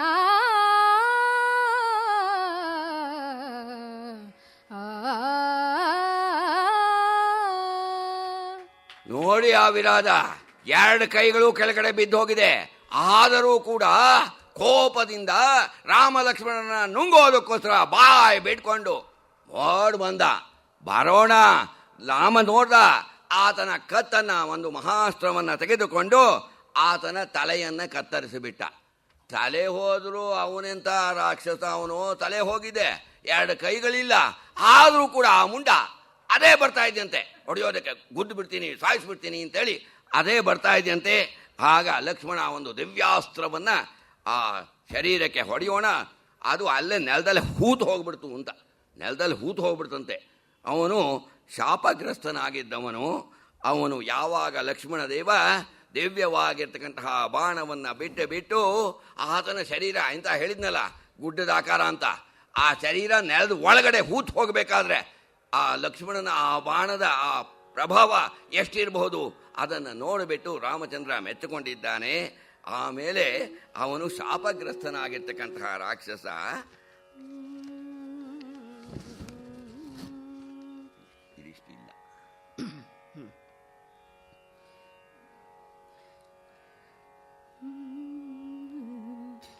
ಶಾಪಹತನಾಗಿದ್ದನವನು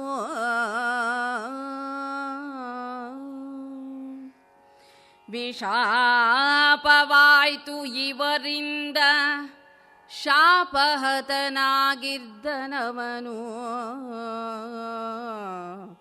ವಿಶಾಪವಾಯ್ತು ಇವರಿಂದ ಪೂರ್ವದ ರೂಪ ಕೈಕೊಂಡೆಸೆದ ತುಂಬುರನೆಂಬ ನಾಮದಲ್ಲಿ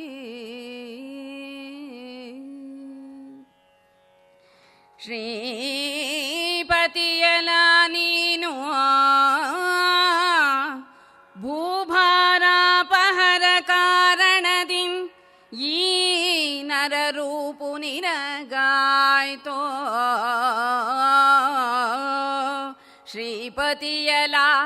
ಶ್ರೀಪತಿಯಲ ನೀನು ಭೂಭಾರಾಪಹರ ಕಾರಣದಿಂ ಈ ನರರೂಪು ನಿನಗಾಯ್ತೆಂದು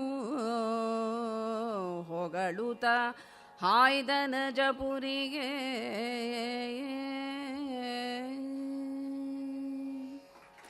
ಅವನು ಶಾಪಹತನಾಗಿದ್ದ. ಅವನಿಗೆ ವಿಶಾಪ ಆಯಿತು. ಯಾವಾಗ ವಿಶಾಪ ಆಗತ್ತೆ ಅಂದರೆ ಅವನ ಶರೀರ ನೆಲಕ್ಕೆ ಹೂತು ಹೋದಾಗ ಆ ರಾಮಲಕ್ಷ್ಮಣರಿಂದ ಅದನ್ನು ಮುಂದೆ ವಾಲ್ಮೀಕಿ ರಾಮಾಯಣದಲ್ಲಿ ಅವನು ಸಾಯಿಸಿದ ಮೇಲೆ ಅವನೇ ಹೇಳ್ತಾನೆ, ನನಗೆ ಶಸ್ತ್ರದಿಂದ ವಧೆ ಆಗೋಲ್ಲಪ್ಪ, ನೀವು ಒಂದು ದೊಡ್ಡ ಗುಂಡಿ ಮಾಡಿಬಿಡಿ, ಗುಂಡಿ ಮಾಡಿ ನನ್ನ ಶರೀರವನ್ನು ಹಾಕಿ ಮಣ್ಣು ಮುಚ್ಚಿಬಿಡಿ, ಆವಾಗ ನಾನು ಹೋಗ್ತೀನಿ, ಅಲ್ಲಿವರೆಗೂ ಸಾಯೋದೇ ಇಲ್ಲ, ಏನೋ ಮಾಡ್ತಾನೆ ಇರ್ತೀನಿ ಕೆಟ್ಟ ಕೆಲಸನ, ಅದನ್ನು ಆಗ ರೀತಿ ಮಾಡಿ ಅಂತೇಳಿ ಅವನು ಹೇಳ್ತಾನೆ. ಗುಂಡಿ ಮಾಡಿ ಮುಚ್ತಾರೆ, ಅವನಿಗೆ ವಿಶಾಪ ಆಗತ್ತೆ. ಅವನೊಬ್ಬ ಗಂಧರ್ವ, ತುಂಬುರ ಅನ್ನತಕ್ಕಂತಹ ಒಬ್ಬ ದೇವತೆ, ಅವನು ಗಂಧರ್ವ. ಅವನು ಸರಿ ಇವನ್ನ ಹೇಳಿಬಿಟ್ಟು ಅದನ್ನು ತುಂಬುರ ರಾಮಚಂದ್ರನಿಗೆ, ಅಪ್ಪ ನೀನು ಸಾಮಾನ್ಯನಲ್ಲಪ್ಪ, ಶ್ರೀಪತಿ, ನೀನು ಲಕ್ಷ್ಮೀಪತಿ, ನನಗೆ ಗೊತ್ತು, ಭೂಭಾರ ಹರಣಕ್ಕೋಸ್ಕರ, ಭೂಭಾರವನ್ನು ಇಳಿಸೋದಕ್ಕೋಸ್ಕರ ಈ ರೀತಿಯಾಗಿ ನರರೂಪಿನಿಂದ ನೀನು ಬಂದಿದೀಯಾ ಅಂತ ಹೇಳಿ ಹೊಗಳುತ್ತಾ ಅವನು ತನ್ನ ಅಜಪುರಿಗೆ, ಬ್ರಹ್ಮನ ಆ ಊರಿಗೆ ಅವನು ಹೊರಟು ಹೋಗ್ತಾನೆ. ಇತ್ತ ಇವರು ದಕ್ಷಿಣಾಭಿಮುಖವಾಗಿ ಹೊರಡ್ತಾರೆ. ಹೋಗ್ತಾ ಅನೇಕ ಆಶ್ರಮಗಳನ್ನು ದಾಟ್ಕೊಂಡು ಹೋಗ್ತಾರಂತೆ. ಅನೇಕ ಋಷಿಗಳು ಬೇರೆ ಬೇರೆ ರೀತಿಯಾಗಿ ಆ ತಪಸ್ಸುಗಳನ್ನು ಮಾಡ್ತಾ ಇರ್ತಕ್ಕಂತಹ ಒಂದು ಆಶ್ರಮಕ್ಕೆ ಬರ್ತಾ ಇದ್ದಾರೆ ರಾಮಲಕ್ಷ್ಮಣರು. ಕಳಿದರಿವರು ವಿರಾಧ ವಿಪಿನ ಸ್ಥಳವನು ಅಲ್ದಿಮ್ಮೇಲೆ ನಾನಾ ಹಳುವವನು ಬಳಸಿದರು ಬಂದರು ತೆಂಕಮುಖವಾಗಿ. ಕಳಿದರಿವರು ವಿರಾಧ ವಿಪಿನ ಸ್ಥಳವನು ತೆಂಕಮುಖವಾಗಿ ಬಂದರು ಫಲಿತ ಭೂಜಾರಣ್ಯವನು ಮಂಜುಳ ಮಹಿಲಾವಣ್ಯವನು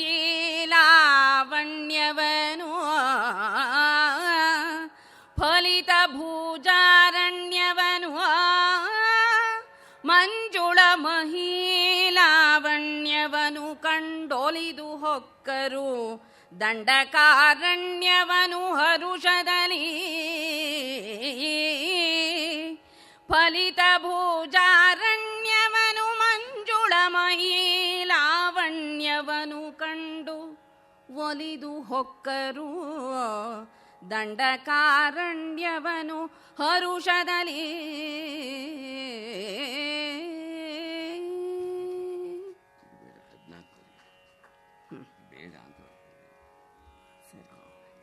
ಈ ರೀತಿ ದಕ್ಷಿಣಾಭಿಮುಖವಾಗಿ ಬರ್ತಾ ಇದ್ದಾರೆ. ದಂಡಕಾರಣ್ಯ ಪ್ರವೇಶವನ್ನು ಮಾಡ್ತಾ ಇದ್ದಾರಂತೆ. ಆ ಅರಣ್ಯವನ್ನು ನೋಡ್ತಾ ಬರ್ತಾ ಇದ್ದಾರಂತೆ. ಅಲ್ಲಿ ಅನೇಕ ಋಷ್ಯಾಶ್ರಮಗಳನ್ನು ನೋಡ್ತಾ ಬರ್ತಾ ಇದ್ದಾರಂತೆ. ಆ ಮುನಿಗಳು ಅನೇಕ ರೀತಿಯಲ್ಲಿ ಧ್ಯಾನವನ್ನು ಮಾಡ್ತಾ ಇದ್ದಾರೆ, ತಪಸ್ಸನ್ನು ಮಾಡ್ತಾ ಇದ್ದಾರಂತೆ. ಕೆಲವರು ಊರ್ಧ್ವ ಮುಖಾಂಗ್ರಿಯಲಿ ಅಂತೇಳಿ ಅನೇಕ ರೀತಿಯಾಗಿ ಆ ಋಷಿಗಳು ತಪಸ್ಸು ಮಾಡ್ತಾ ಇದ್ದಾರೆ.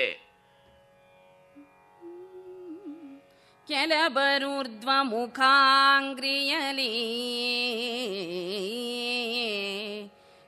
ಕೆಲರು ಜಲ ಮಧ್ಯದಲ್ಲಿ ಕೆಲರಾಜ್ವಲನ ಪಂಚಕ ಮಧ್ಯದಲ್ಲಿ ಸೂಚ್ಯಗ್ರದಲ್ಲಿ ಕೆಲರು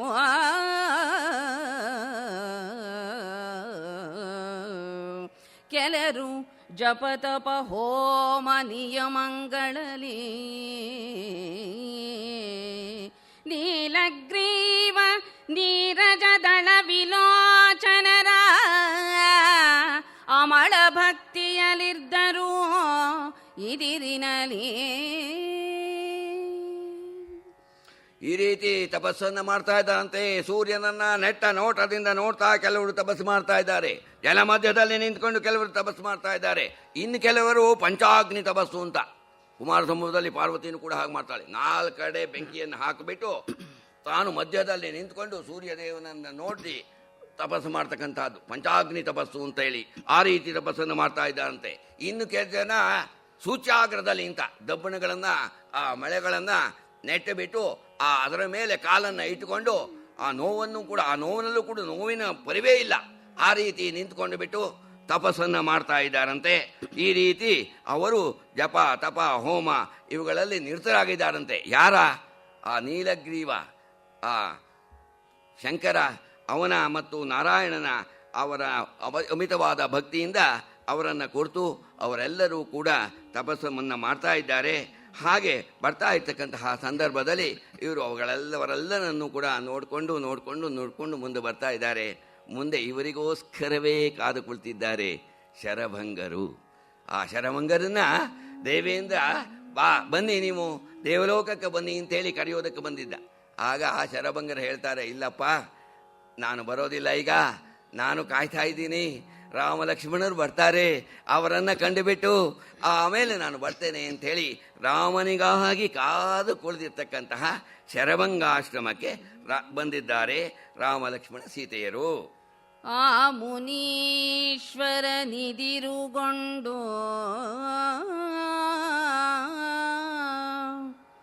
ಈ ರಾಮಚಂದ್ರನ ಸಕಲ ಸುಗುಣ ಸ್ತೋಮ ಸಾಂದ್ರನನು ಆ ಮುನೀಶ್ವರ ನಿದಿರುಗೊಂಡು ಈ ರಾಮಚಂದ್ರನ ಸಕಲ ಸುಗುಣ ಸ್ತೋಮ ಸಾಂದ್ರನನು ಅಧಿಕ ಮಾನ್ಯತೆಯಿಂದ ಸತ್ಕರಿಸಿ ಈ ಮಹಾತ್ಮನು ವಿಷ್ಣುವೆಂದೇ ಸೌಮನಸ್ಯದಲರಿದು ಈ ಮಹಾತ್ಮನು ವಿಷ್ಣುವೆಂದೇ ಸೌಮನಸ್ಯದಲರಿದು ಭಕ್ತಿ ಪ್ರೇಮದಲ್ಲಿ ಕೂಡಿದನು ಮುನಿ ಹೋಮಾಗ್ನಿ ಮುಖದಿಂದ ಭಕ್ತಿ ಪ್ರೇಮದಲ್ಲಿ ಕೂಡಿದನು ಮುನಿ ಹೋಮಾಗ್ನಿ ಮುಖದಿಂದ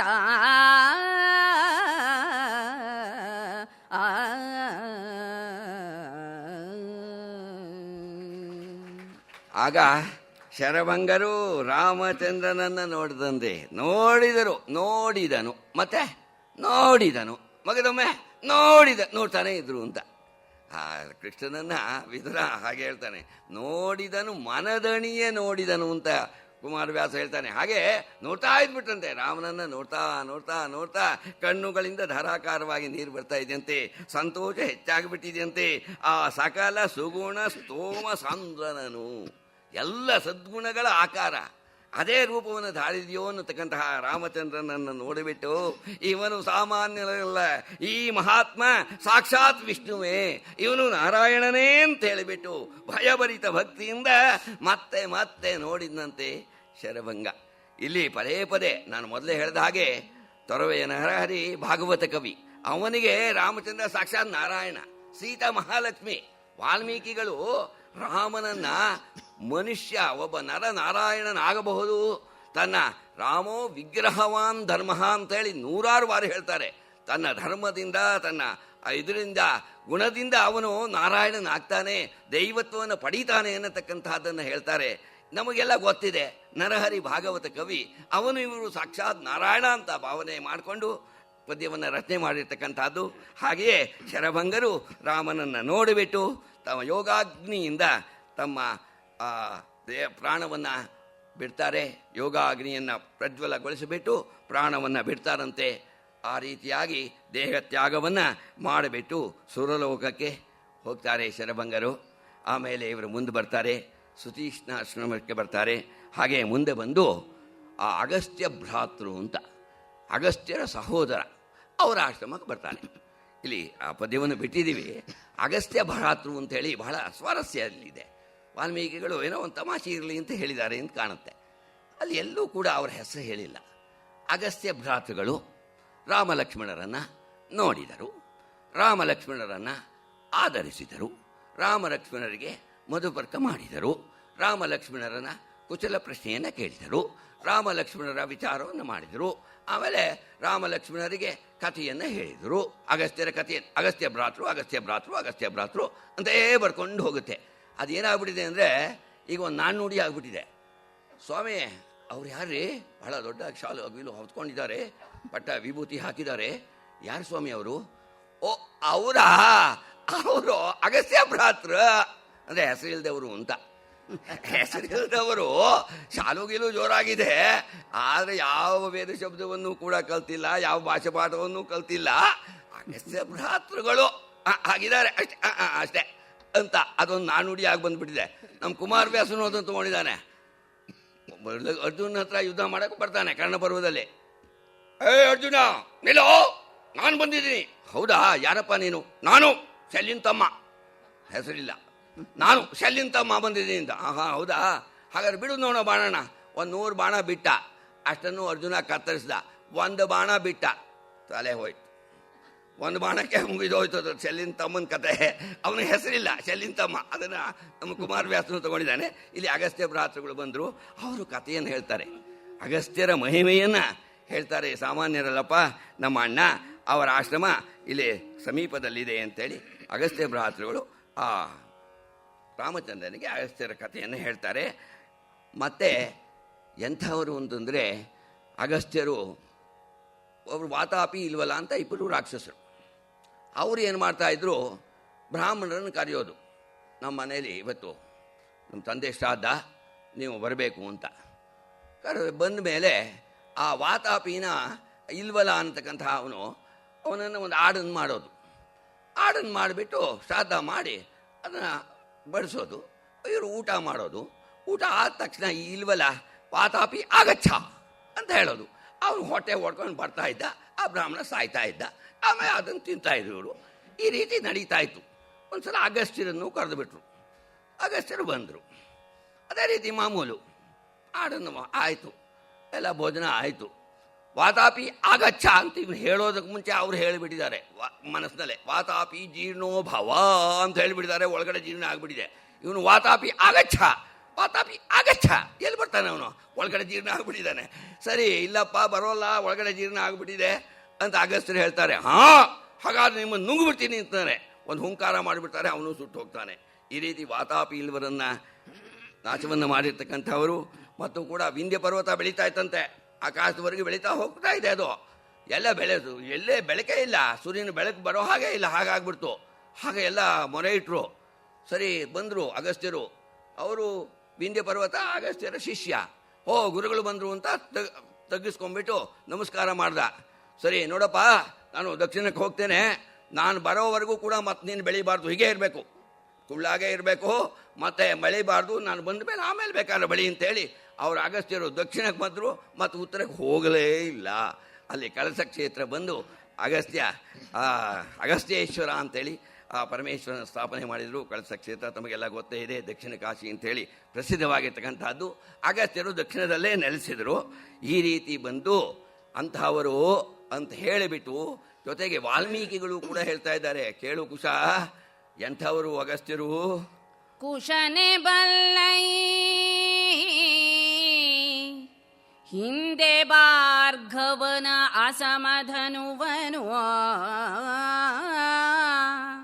ಕುಶನೆ ಬಲ್ಲೈ ಹಿಂದೆ ಭಾರ್ಗವ ಅಸಮಧನುವನು,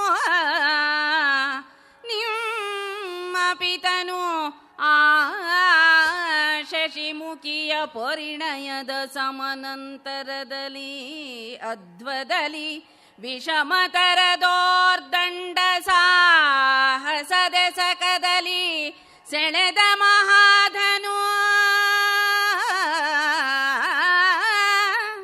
ವಿಷಮತರದೋರ್ದಂಡ ಸಾಹಸದ ಸಕದಲಿ ಸೆಳೆದ ಮಹಾಧನು ವಸತಿಯಲಿ ಮಡಗಿರ್ದುದನು ಲವ ಕೇಳುವ ಸುರಪತಿಯ ವಸತಿಯಲಿ ಮಡಗಿರ್ದುದನು ಲವ ಕೇಳುವ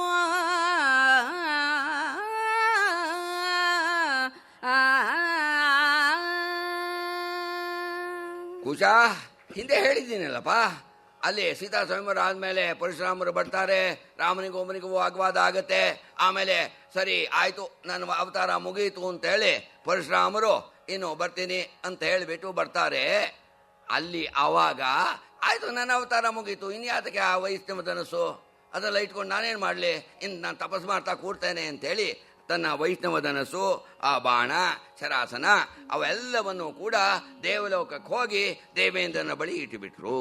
ದೇವೇಂದ್ರನ ವಸತಿಯಲ್ಲಿ ಇದ್ದುದು ಪರಶುರಾಮರ ಆ ವೈಷ್ಣವ ಧನಸ್ಸು, ಅವರ ದಿವ್ಯವಾಗಿರ್ತಕ್ಕಂತಹ ಬಾಣಗಳು, ಅವರ ಬತ್ತಳಿಕೆ ಎಲ್ಲವೂ ಕೂಡ ಅಲ್ಲಿ ದೇವೇಂದ್ರನ ವಸತಿಯಲ್ಲಿ, ಅರಮನೆಯಲ್ಲಿ ಅದೆಲ್ಲ ಉಳಿಯಿತು.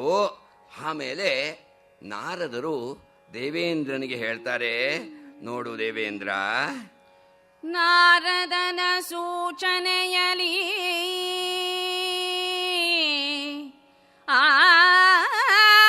ವೃಂದಾರ ಕೋತ್ತಮನಕ್ಷಯದ ತೂಣೀರ ಬಾಣ ಕೃಪಾಣ ಬಾಣಾಸನ ಸಮೇತದಲ್ಲಿ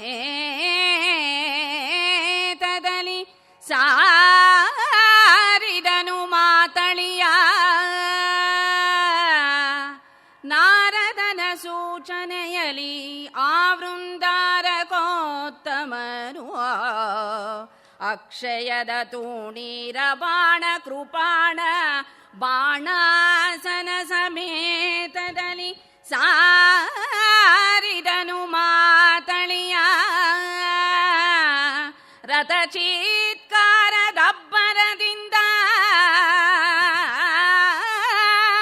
ಕೊಡನ ಕುಮಾರಕನ ಬಳಿಗೆ ಆ ಮುನೀಂದ್ರಂಗೆ ಇತ್ತನಾಧನುವ.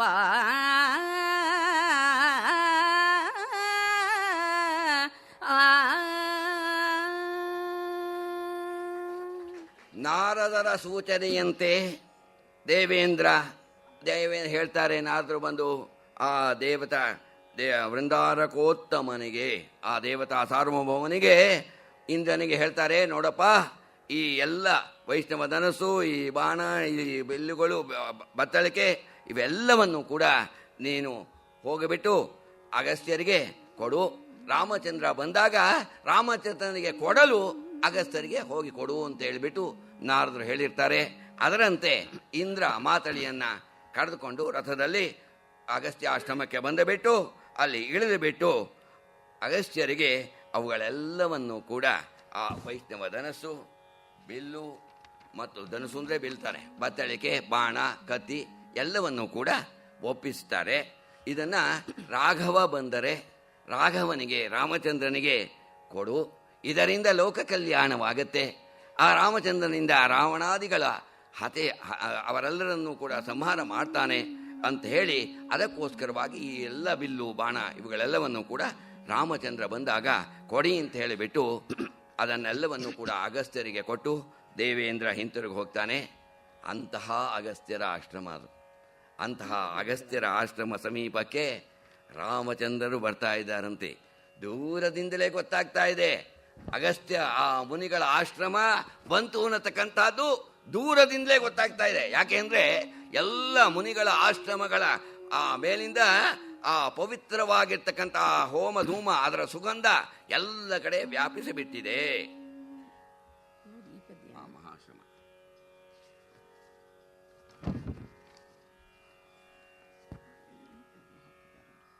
ಇಲ್ಲ, ಅದಿಲ್ಲ, ಬರ್ದಿಲ್ಲ, ಅವರು ಬಿಟ್ಟಿದ್ದಾರೆ, ಅವರೇ ಬಿಟ್ಟಿದ್ದಾರೆ.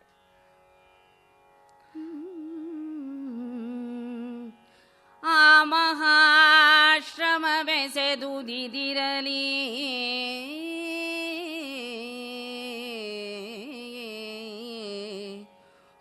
ಕಾಮಧೂಮೋದ್ಧೂತ ಗಂಧಸ್ಥೋ ಮೊದಲಿ ಸ್ವಾಹಾ ಸ್ವದಾಕಾರ ಪ್ರಣಾದದನಿ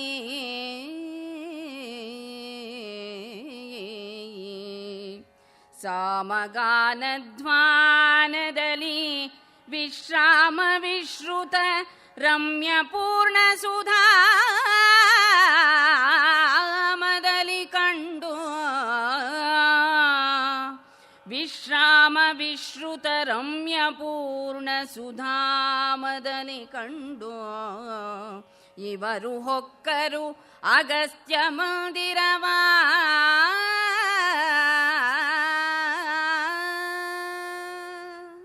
ಅಗಸ್ತ್ಯ ಆಶ್ರಮ ಅವರ ಕುಲಪತಿಗಳು ಸಾವಿರಾರು ಶಿಷ್ಯರನ್ನು ಹೊಂದಿರತಕ್ಕಂಥವರು. ಅನೇಕ ಕುಟೀರಗಳಿದೆ. ಎಲ್ಲ ಕುಟೀರಗಳಿಂದ ಆ ಹೋಮ ಧೂಮ ಪವಿತ್ರವಾಗಿರ್ತಕ್ಕಂತಹ ಸುಗಂಧ ಎಲ್ಲ ಕಡೆ ವ್ಯಾಪಿಸ್ತಾ ಇದೆಯಂತೆ. ಮತ್ತು ಕೂಡ ಅವರು ಹೇಳ್ತಕ್ಕಂತಹ ಸ್ವಾಹಾಕಾರ ಸ್ವದಾಕಾರ ಅದರ ಆ ನಿನಾದ ಕೇಳಿಸಿ ಬರ್ತಾ ಇದೆ.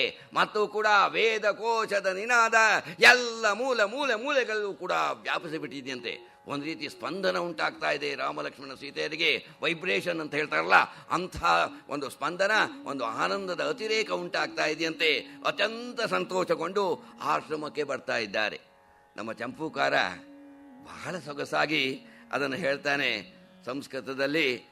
ಏವಂ ವಿಪಿನ ವಿಲೋಚನ ವಿಸ್ಮಿತಮತಿ ತದುಟಜ ನಿಕಟಮಾಸಾದ್ಯ ರಾಮ ಶಿಷ್ಯೈ ಪ್ರವೇಶಿತಃ ಸಕಲ ಲೋಕ ವಂದ್ಯಮಾನ ಚರಣಾರವಿಂದ ಮರವಿಂದ ಸಂಭವಮಿಮ ಮಂದಾರಕೈರ್ಮುನಿವೃಂದಾರಕೈಶ್ಚ ಪರಿವೃತಂ ಕೋಪಹುಂಕಾರ ನಿರಹಂಕಾರಾಯ ನಹುಷಾಯ ಭುಜಂಗ ಭಾವದೂಷಿತಾಯ ದತ್ತ ಭುಜಂಗ ಭಾವಂ ಲೋಪಾಮುದ್ರಾವಲ್ಲಭಂ ಸಕಲ ಸರಿದ್ವಲ್ಲಭ ನಿಶ್ಚೇಷೀಕರಣವಾಢವಂ ಕುಂಭಜನ್ಮಾನಂ ಭಗವಂತಂ ಅಗಸ್ತ್ಯಂ ಅಪಶ್ಯತ್. ಇದನ್ನು ಹೇಳಬೇಕು. ಪದ್ಯ ಮುಂದೆ ಹೇಳ್ತೀನಿ. ಇದನ್ನು ಗಮಕ ಗಂಧರ್ವ HR ಕೇಶಮೂರ್ತಿಗಳು ಹೇಳಬೇಕು. ನಮ್ಮ ಡಾಕ್ಟರ್ ಸನತ್ ಕುಮಾರ್ ಅವರು ಕೂಡ ಒಂದು ಸಲ ಹೇಳಿದರು, ಅದ್ಭುತವಾಗಿ ವಾಚನವನ್ನು ಇದನ್ನೇ ಮಾಡಿದರು. ಅವರು ಬಂದ್ರಂತೆ. ಎಲ್ಲಿಗೆ ಬಂದರು? ಏವಂ ವಿಪಿನ ವಿಲೋಕನ ವಿಸ್ಮಿತಮತಿ. ನೋಡಿದ್ರು ಆಶ್ರಮವನ್ನು, ವಿಸ್ಮಿತಮತಿ, ಆನಂದ ಉಂಟಾಗ್ಬಿಟ್ಟಿದಂತೆ. ಎಂತಹ ಆಶ್ರಮ ಇದು ಅಂತೇಳಿ ತದುಟಜ ನಿಕಟ ಮಾಸಾಧ್ಯ ರಾಮ. ಆಶ್ರಮ ಸಮೀಪಕ್ಕೆ ಬಂದಿರಂತೆ. ಸಂತೋಷ ವೈಬ್ರೇಷನ್ ಉಂಟಾಯ್ತಂತೆ. ಲಾಲ್ಗುಡಿ ಜಯರಾಮನ್ ಅವರು ಮತ್ತೂರಿಗೆ ಒಂದು ಸಲ ಬಂದಿದ್ದರು. ಸಂಸ್ಕೃತ ಗ್ರಾಮ ಅದು. ಅಲ್ಲಿ ಮಾರ್ಕಂಡಾಯ ಅವಧಾನಿಗಳು ಬಯಲ ಶಿವಾಲಯವನ್ನು ಮಾಡಿದ್ದಾರೆ. ಅಲ್ಲಿಗೆ ಬಂದಾಗ ನೋಡಿದ್ರಂತೆ. ಅವರು ನೋಡಿದಾಗ ಅವರಿಗೆ ಒಂದು ರೀತಿ ಪುಳಕ ಉಂಟಾಗ್ಬಿಡ್ತಂತೆ. ನನಗೆ ಇಲ್ಲಿ ಒಂದು ಸಂಗೀತ ಲೋಕಕ್ಕೆ ಬಂದ ಹಾಗೆ ಅನ್ನಿಸ್ತಾ ಇದೆ, ಸಂಗೀತ ಕ್ಷೇತ್ರಕ್ಕೆ ಬಂದ ಹಾಗೆ ಅನ್ನಿಸ್ತಾ ಇದೆ. ಆ ರೀತಿ ಭಾವನೆ ಉಂಟಾಗ್ತಾ ಇದೆ, ಸ್ಪಂದನ ಉಂಟಾಗ್ತಾ ಇದೆ ಎಂದಂತೆ. ಯಾಕೆ ಎಂದಂತೆ, ನೋಡಿ ನಿಮಗೆ ಗೊತ್ತಿದೆಯೋ ಇಲ್ವೋ ಗೊತ್ತಿಲ್ಲ, ನೋಡಿ ಇಲ್ಲೊಂದು ಗುಡ್ಡ ಇದೆ, ಈ ಕಡೆ ಒಂದು ಗುಡ್ಡ ಇದೆ. ಈ ಗುಡ್ಡದಲ್ಲಿ ಗಣಪತಿಯನ್ನು ಕೆತ್ತಿಸಿದಿರಿ, ಗಣಪತಿಯ ವಿಗ್ರಹವನ್ನು ಮಾಡಿದಿರಿ. ಈ ಕಡೆ ಹನುಮನ ವಿಗ್ರಹವನ್ನು ಮಾಡಿದಿರಿ. ನಮ್ಮ ಸಂಗೀತದಲ್ಲಿ ಹಾಗೆ ಪ್ರಾರಂಭದಲ್ಲಿ ಏನು ಮಾಡ್ತೀವಿ? ವಾತಾಪಿ ಗಣಪತಿಂ ಭಜೆ ಅಂತ ಹೇಳಿಬಿಟ್ಟು, ನಮ್ಮದು ರಾಗ ಅಲ್ಲ, ಸರಾಗ ಅಥವಾ ಗಾರ್ಧಬರಾಗ. ಆದರೆ ಸಂಗೀತಗಾರರು ಪ್ರಾರಂಭ ಮಾಡೋದು ವಾತಾಪಿ ಗಣಪತಿಂ ಭಜೆ ಅಂತ ಪ್ರಾರಂಭ ಮಾಡ್ತಾರೆ. ಅದು ಗಣಪತಿಯ ಸ್ತೋತ್ರ. ಮುಗಿಸ್ಬೇಕಾದ್ರೆ ಪವಮಾನ ಅಂತ ಮಧ್ಯಮಾವತಿಯಲ್ಲಿ ಮುಗಿಸ್ತಾರೆ. ಈ ರೀತಿ ಪವಮಾನ ಮೊದಲು ಗಣಪತಿ ಸ್ವಾಮಿ, ಈ ಕಡೆ ಆಂಜನೇಯ ಸ್ವಾಮಿ. ನೋಡಿ, ಈ ಸಂಗೀತ ಲೋಕಕ್ಕೆ ಪ್ರವೇಶ ಮಾಡಿದ ಹಾಗೆ ಅನ್ನಿಸ್ತು ಅಂತೇಳಿ ಲಾಲ್ಗುಡಿ ಜಯರಾಮನ್ ಅವರು ಹೇಳಿದಂತೆ ಅದು ಮತ್ತೂರಿನಲ್ಲಿ ಒಂದು ಶಿವಾಲಯದಲ್ಲಿ ನೋಡಿದಾಗ. ಇನ್ನು ಅಗಸ್ತ್ಯ ಆಶ್ರಮ ರಾಮಚಂದ್ರ ನೋಡ್ತಾ ಇರ್ತಕ್ಕಂಥದ್ದು ಆ ಹೋಮ ಧೂಮ. ಅಂತಹ ಪವಿತ್ರ ಮುನಿಗಳ ಆಶ್ರಮಕ್ಕೆ ಪ್ರವೇಶ ಮಾಡಿದಾಗ ಪುಣ್ಯ ಲೋಕವನ್ನು ಪ್ರವೇಶ ಮಾಡಿದ ಹಾಗೆ ಅನ್ನಿಸ್ತಂತೆ. ಮತ್ತು ಕೂಡ ಅವ್ರು ಹೇಗಿದ್ರು ಅಂತ ಬಂದ್ರಂತೆ ಅಗಸ್ತ್ಯರು. ಅವರು ಹೇಗೆ ಬಂದರು ಅಂದರೆ, ಶಿಷ್ಯೈ ಪ್ರವೇಶಿತ ಸಕಲ ಲೋಕ ವಂದ್ಯಮಾನ ಚರಣಾರವಿಂದ ಮರವಿಂದ ಸಂಭವ ಮಿಮ. ಸಾಕ್ಷಾತ್ ಬ್ರಹ್ಮದೇವ ಅರವಿಂದ ಸಂಭವ. ಅವನು ಆ ಬ್ರಹ್ಮದೇವ ಬಂದ ಹಾಗೆ ಸಕಲ ಲೋಕವೂ ಕೂಡ ಯಾರ ಚರಣಾರವಿಂದವನ್ನು ಧ್ಯಾನ ಮಾಡುತ್ತೋ, ವಂದಿಸ್ತೋ ಅಂತಹ ಬ್ರಹ್ಮದೇವನ ಹಾಗೆ ಇಂತಕ್ಕಂತಹ ವೃಂದಾರಕೈ. ವೃಂದಾರಕ ಅಂದರೆ ದೇವತೆಗಳು, ದೇವತೆಗಳಿಂದ ಕೂಡಿದ್ದಾನೆ ಬ್ರಹ್ಮದೇವ. ಇವರು ಮುನಿವೃಂದಾರಕೈ. ಮುನಿವೃಂದ ಅಂದರೆ ಮುನಿಸ್ತೋಮ, ಮುನಿಗಳ ಗುಂಪಿನಿಂದ ಕೂಡಿರ್ತಕ್ಕಂಥವರು ಅಗಸ್ತ್ಯರು. ಕೂಡಿರ್ತಕ್ಕಂತಹ ಅಗಸ್ತ್ಯರ ಅವರು ಬಂದ್ರಂತೆ. ಅವರು ಎಂಥವರು? ಕೋಪಹುಂಕಾರ ನಿರಹಂಕಾರಾಯ ನಹುಷಾಯ ಭುಜಂಗಭಾವದೂಷಿತಾಯ ದತ್ತಭುಜಂಗಭಾವಂ. ನಹುಷ ಅನ್ನತಕ್ಕಂತಹ ಚಕ್ರವರ್ತಿ ಒಂದ್ಸಲ ಏನಾಗ್ಬಿಡ್ತು, ಇಂದ್ರನಿಗೆ ಶಾಪ ಬಂದುಬಿಡ್ತು. ಸರಿ ಗಾಬರಿಗೊಂಡು ಬಿಟ್ಟು ಅವನು ಒಂದು ಕಮಲದ ದಳದ ದಂಟಿನಲ್ಲಿ ಹೋಗಿ ಒಂದು ಸೊಳ್ಳೆ ಹಾಕಿ ಕೂತ್ಬಿಟ್ಟ. ಅಲ್ಲಿ ದೇವೇಂದ್ರನೇ ಇಲ್ಲ ಸ್ವರ್ಗದಲ್ಲಿ. ಆಗ ಋಷಿಗಳೆಲ್ಲ ಏನು ಯೋಚನೆ ಮಾಡಿದರು, ಸರಿ ನಹುಷನನ್ನು ಇಂದ್ರನಾಗ ಕೂರಿಸಿದ್ರು. ಅವನು ನೋಡಿ ಅವನ ಪಿತ ನೆತ್ತಿಗೆ ಏರ್ತು, ಅಧಿಕಾರ ಲಾಲ್ಸೆ. ಅವನು ನಾನು ಒರಿಜಿನಲ್ ಇಂದ್ರ, ಪರ್ಮನೆಂಟ್ ಅಲ್ಲ, ಅನ್ನೊಂದು ಟೆಂಪ್ರರಿ ಜಾಬು ಅಂತ ಗೊತ್ತಾಗಲಿಲ್ಲ ಅವನಿಗೆ. ಅವನಿಗೆ ಇಂದ್ರನ ವಸ್ತುಗಳೆಲ್ಲ ನನಗೆ ಬೇಕು ಅನ್ನಿಸ್ತು. ಶಚಿನೂ ನನ್ನ ಅವಳು ಮಾಡ್ಕೊಂಡ್ಬಿಟ್ಟ ಅವನು. ಸರಿ ಶಚಿ ಅಂತ ಕಳಿಸ್ದ, ನಾನು ಬರ್ತೇನೆ ಅಂತ. ಆಗ ನೋಡಿದ್ಲು ಶಚಿಗೆ, ಏನಪ್ಪ ಇದು ಏನು ಮಾಡೋದೀಗ, ಅವನು ಇಂದ್ರನಾಗ ಕೂತ್ಬಿಟ್ಟಿದ್ದಾನೆ, ಏನು ಹೇಳೋ ಹಾಗೂ ಇಲ್ಲ. ಅದಕ್ಕೆ ಅವಳು ಸರಿ ನಾದರೂ ಒಂದು ಉಪಾಯ ಆಯಿತು. ನೋಡು, ನೀನು ಒಂದು ಕೆಲಸ ಮಾಡು, ನೀನು ಹೇಳಿ ಕಳಿಸು ಪರವಾಗಿಲ್ಲ, ನೀನು ಪಲ್ಲಕ್ಕಿ ಮೇಲೆ ಬರಬೇಕು, ಆ ಪಲ್ಲಕ್ಕಿನ ಸಪ್ತರ್ಷಿಗಳು ಹೊತ್ಕೊಂಡು ಬರಬೇಕು ಅಂತ ಹೇಳಿ ಕಳಿಸು, ಬರಲಿ ಹಾಗೆ ಅಂತ ಹೇಳಿ ಕಳಿಸ್ಬಿಡು, ಆಮೇಲೆ ನಾನು ಒಪ್ಕೊಳ್ತೀನಿ ಅಂತ ಹೇಳಿ ಕಳಿಸಿದಾಗ ಅದೇ ರೀತಿ ಹೇಳಿ ಕಳಿಸಿದ್ಲು. ಸರಿ ಆಯಿತು ಅಂತ ಹೇಳ್ದ ನಹುಷ, ಸಪ್ತರ್ಷಿಗಳಿಗೆ ಹೇಳ್ದ. ಸಪ್ತರ್ಷಿಗಳು ಪಾಪ ಪಲ್ಲಕ್ಕಿನ ಹೊತ್ಕೊಂಡು ಹೊರಟರು. ಅಗಸ್ತ್ಯರು ಸ್ವಲ್ಪ ಕುಳ್ಳು, ಸ್ವಲ್ಪ ನಿಧಾನ ಕಾಲ ಆ ಕಡೆ ಈ ಕಡೆ ಹಾಕ್ಕೊಂಡು ಬರ್ತಾಯಿದ್ರು. ಆ ಕೂಡಲೇ ಇವನಿಗೆ ಆತರ, ಶಚಿ ನೋಡೋ ಆತರ. ಅದಕ್ಕೆ ಸರ್ಪ ಸರ್ಪ, ಏನಪ್ಪ ಒಳ್ಳೆ ಸರ್ಪದಾಗ ಆ ಕಡೆ ಈ ಕಡೆ ಒಳ್ಳೆ ತೆವಳ್ತಾ ಹೋಗ್ತಾ ಇದೆಯಲ್ಲ, ಬೇಗ ಹೋಗು ಅಂತೇಳಿ ಅಬ್ಬರಿಸ್ಬಿಟ್ಟ ನಹುಷ. ಕೂಡಲೇ ಸರ್ಪವಾಗು ಅಂದ. ಅಜಗರನಾಗಿ ಬಿದ್ದುಬಿಟ್ಟ. ಈ ರೀತಿ ದೇವೇಂದ್ರನನ್ನು ಸರ್ಪನವಾಗಿ ಮಾಡಿರ್ತಕ್ಕಂತಹ ಅವರು ಲೋಪಾಮುದ್ರ ವಲ್ಲಭ, ಲೋಪಾಮುದ್ರ ಪತಿ, ಮತ್ತು ಕೂಡ ಸಮಸ್ತ ಆ ಸಕಲ ಸರಿದ್ವಲ್ಲಭನಾಗಿರ್ತಕ್ಕಂತಹ ಸಮುದ್ರವನ್ನು ಏಕಾಪೋಷಣ ಕಾಲಕ್ಕೆ ಇರುವಂಥ ರಾಕ್ಷಸರು ಅವರೇನಿಲ್ಲ, ಅವ್ರೇನು ಮಾಡೋರು, ಹಗಲೆಲ್ಲ ಸಮುದ್ರದಲ್ಲಿ ಬಿಡೋದು, ರಾತ್ರಿ ಹೊತ್ತು ಹೊರಡೋದು.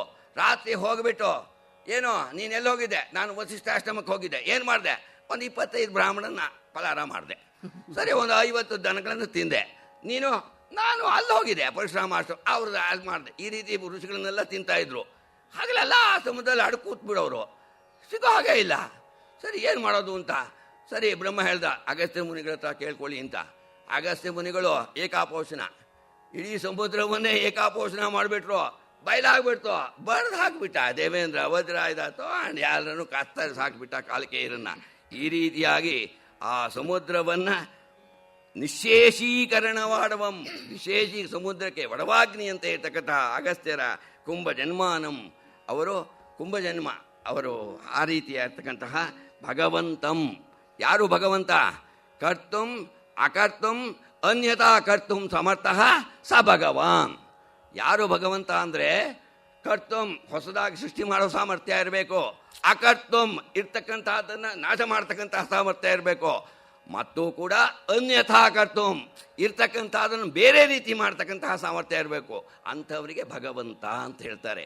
ಅಂತಹ ಭಗವಾನ್ ಆ ವಸಿಷ್ಠರನ್ನು ಅಪಶ್ಯತ್, ನೋಡಿದರು ರಾಮಚಂದ್ರರು.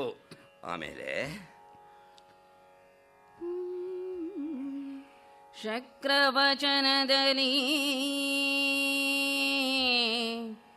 ಈತ ನಂದಿನ ಚಕ್ರಧರನೆಂದರಿದು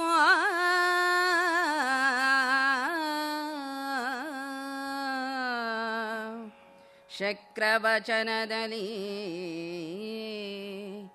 ಈತನು ಅಂದಿನ ಚಕ್ರಧರನೆಂದರಿದು ರಘುಕುಲ ಚಕ್ರವರ್ತಿಯನು ಪಚರಿಸಿದನು ಸಾನುರಾಗದಲ್ಲಿ.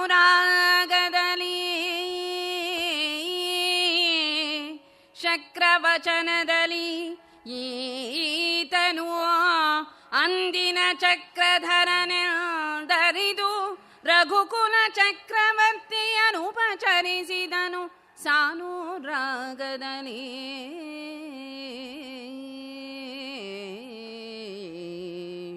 ಶಕ್ರನಿತ್ತಾಯುಧವನು ಆ ವಂಶಕ್ರಮಾಚಾರ್ಯಂಗೆ,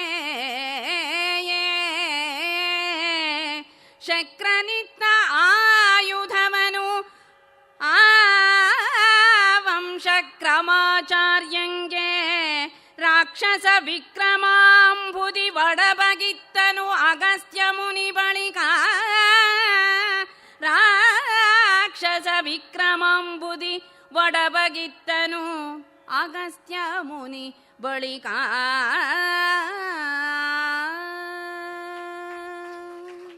ಅಂತಹ ಶ್ರೇಷ್ಠರಾಗಿರ್ತಕ್ಕಂತಹ ಅಗಸ್ತ್ಯ ಮುನಿಗಳ ಆಶ್ರಮಕ್ಕೆ ತಪೋನಿಧಿಂ ಶೌರ್ಯನಿಧಿ ಪ್ರಸನ್ನ ಸ್ವನಾಮ ಸಂಕೀರ್ತ್ಯ ನನಾಮ ರಾಮ. ತಮ್ಮ ನಾಮವನ್ನು ಹೇಳಿಬಿಟ್ಟು ಅಹಂಬೋ ರಾಮವರ್ಮ ಅಭಿವಾದಯೇ, ನಾನು ರಾಮವರ್ಮ ಅಂತ ಹೇಳಿಬಿಟ್ಟು ತನ್ನ ಹೆಸರನ್ನು ಹೇಳಿಬಿಟ್ಟು ಅಭಿವಾದನವನ್ನು ಮಾಡಿದ್ದಾರೆ. ರಾಮಚಂದ್ರ ಮಾಡಿದ್ದಾನೆ. ಆಗ ರಾಮನನ್ನು ನೋಡಿಬಿಟ್ಟು ಇವನೇ ರಘುರಾಮ, ರಘು ಚಕ್ರವರ್ತಿ ಇವನು. ಇಂದ್ರದೇವ ಕೊಟ್ಟಿರ್ತಕ್ಕಂತಹ ಎಲ್ಲ ಆ ಶಸ್ತ್ರಾಸ್ತ್ರಗಳೆಲ್ಲವನ್ನೂ ಕೂಡ ರಾಮನಿಗೆ ಕೊಟ್ಟರಂತೆ ಅಗಸ್ತ್ಯ ಮುನಿಗಳು. ಎಂಥವನು? ರಾಕ್ಷಸ ವಿಕ್ರಮಾಂಬುದಿ ಒಡಬಗೆ. ರಾಕ್ಷಸರ ವಿಕ್ರಮ ಪರಾಕ್ರಮ ಅನ್ನತಕ್ಕಂತಹ ಸಮುದ್ರಕ್ಕೆ ವಡಬಾಗ್ನಿಯಂತೆ ಇರ್ತಕ್ಕಂತಹ ಆ ರಾಮಚಂದ್ರನಿಗೆ ಅಗಸ್ತ್ಯ ಮುನಿಗಳು ಎಲ್ಲ ಆಯುಧಗಳೆಲ್ಲವನ್ನೂ ಕೂಡ ಕೊಟ್ಟರಂತೆ. ಆಮೇಲೆ ಅದೆಲ್ಲವನ್ನೂ ಕೂಡ ತೆಗೆದುಕೊಂಡು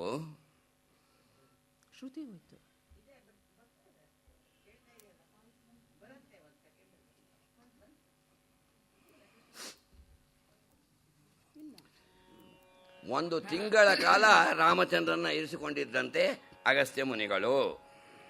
ಇರಿಸಿಕೊಂಡಿದ್ದನು ನಿಶಾಚರ ಕರಿ ಮೃಗೇಂದ್ರನನು ಒಂದು ತಿಂಗಳು. ಇರಿಸಿಕೊಂಡಿದ್ದನು ನಿಶಾಚರ ಕರಿ ಮೃಗೇಂದ್ರನನು ಒಂದು ತಿಂಗಳು.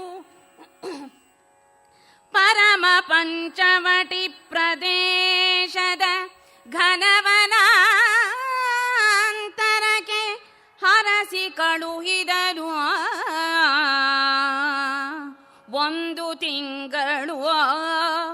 ಇರಿಸಿಕೊಂಡಿದ್ದನು ನಿಶಾಚರ ಕರಿಮೃಗೇಂದ್ರನನು ಹರಸಿ ಕಳುಹಿದನು ಪರಮ ಪಂಚವಟಿ ಪ್ರದೇಶದ ಘನವನಾಂತರಕ್ಕೆ. ಇವರು ಮೂವರು ಬರುತ್ತ ಕಂಡರು ದಂಡಕಾನನದಿರವನು. ಇವರು ಮೂವರು ಬರುತ್ತ ಕಂಡರು ದಂಡಕಾನನದಿರವನು. ಆ ವಿಸ್ತರವನ ನೃಪತಿ ತೋರಿದನು ಸತಿಗೆ.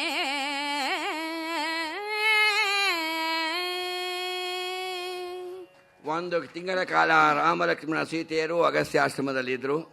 ಆಮೇಲೆ ಅವನನ್ನು ಬೆಳ್ಕೊಂಡು ಆ ದಂಡಕಾರಣ್ಯದಲ್ಲಿ ಹೊರಡ್ತಾ ಇದ್ದಾರಂತೆ.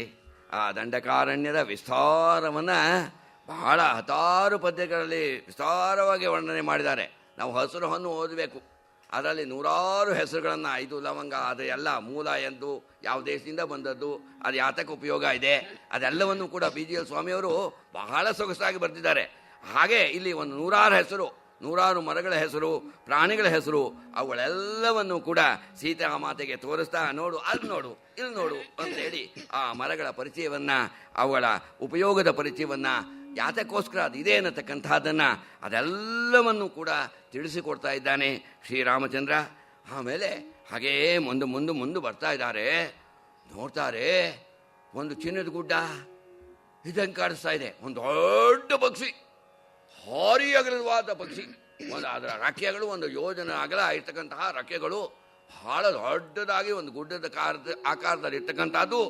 ಅದನ್ನು ನೋಡಿಬಿಟ್ಟು ಒಬ್ಬೊಬ್ಬೊಬ್ಬೊಬ್ಬೊಬ್ಬ, ಇದೆಂಥ ಪಕ್ಷಿಯಪ್ಪ, ಇದು ವಿಚಿತ್ರ ಪಕ್ಷಿ, ಇದನ್ನು ನೋಡಬೇಕು ಅಂತ ಹೇಳಿ ರಾಮ ಲಕ್ಷ್ಮಣ ಸೀತೆಯರು ಆ ಪಕ್ಷಿಯ ಸಮೀಪಕ್ಕೆ ಬಂದಂತೆ ಅದನ್ನು ಮಾತಾಡಿಸ್ತಾ ಇದ್ದಾರೆ. ಇದು ಸ್ವಾರಸ್ಯ. ಇನ್ನು ಮೊನ್ನೆ ಒಂದು ವಾಟ್ಸಪ್ಪಲ್ಲಿ ಒಂದು ಜಟಾಯು, ಕರ್ನಾಟಕದಲ್ಲಿ ಜಟಾಯು ಅಂತೇಳಿ ಎಲ್ಲ ಕಡೆ ಬಂದ್ಬಿಟ್ಟಿದೆ. ದೊಡ್ಡ ಪಕ್ಷಿ, ಏನು ಇಷ್ಟ ಅಗಲ, ಒಂದು 25-30 ಅಡಿ ಅಗಲದ ರೆಕ್ಕೆ, 2 ಕಡೆ ಆ ರೆಕ್ಕೆ, ಆ ಪಕ್ಷಿ ಇರ್ತಕ್ಕಂಥದ್ದು ನಾವು ಜಟಾಯು ನೋಡಿದ ಹಾಗೆ ಅನಿಸುತ್ತೆ. ಅಂತಹ ಒಂದು ಪಕ್ಷಿ ವಾಟ್ಸಪ್ಪಲ್ಲಿ ಎಲ್ಲ ಕಡೆ ಬಂದಿದೆ. ಅಂತಹ ಪಕ್ಷಿಯ ಜಟಾಯುವನ್ನು ಇವರು ನೋಡಿದ್ರಂತೆ.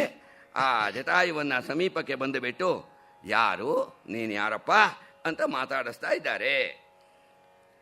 ದೇವಿ ನೋಡಿದೆ ಮುಂದೆ ಕನಕಗ್ರಾವದಂತಿದೆ ಖಗವಿದೊಂದು. ದೇವಿ ನೋಡಿದೆ ಮುಂದೆ ಕನಕಗ್ರಾವದಂತಿದೆ ಖಗವಿದೊಂದು ಮಹಾವಿಚಿತ್ರ ಪತತ್ರಿಯಿಂದ ನಾವು ನೋಡಬೇಕೆನುತ ತೀವಿದುತ್ಸವದಿಂದ ವರರಾಜೀವಲೋಚನನೈದಿದನು ಪರಿಭಾವ ಶುದ್ಧಿಯ ಮನದ ತಪದ ಪತಂಗ ಸೂತ ಜನ. ವರರಾಜೀವಲೋಚನನೈದಿದನು ಪರಿಭಾವ ಶುದ್ಧಿಯ ಮನದ ತಪದ ಪತಂಗ ಸೂತ ಜನ.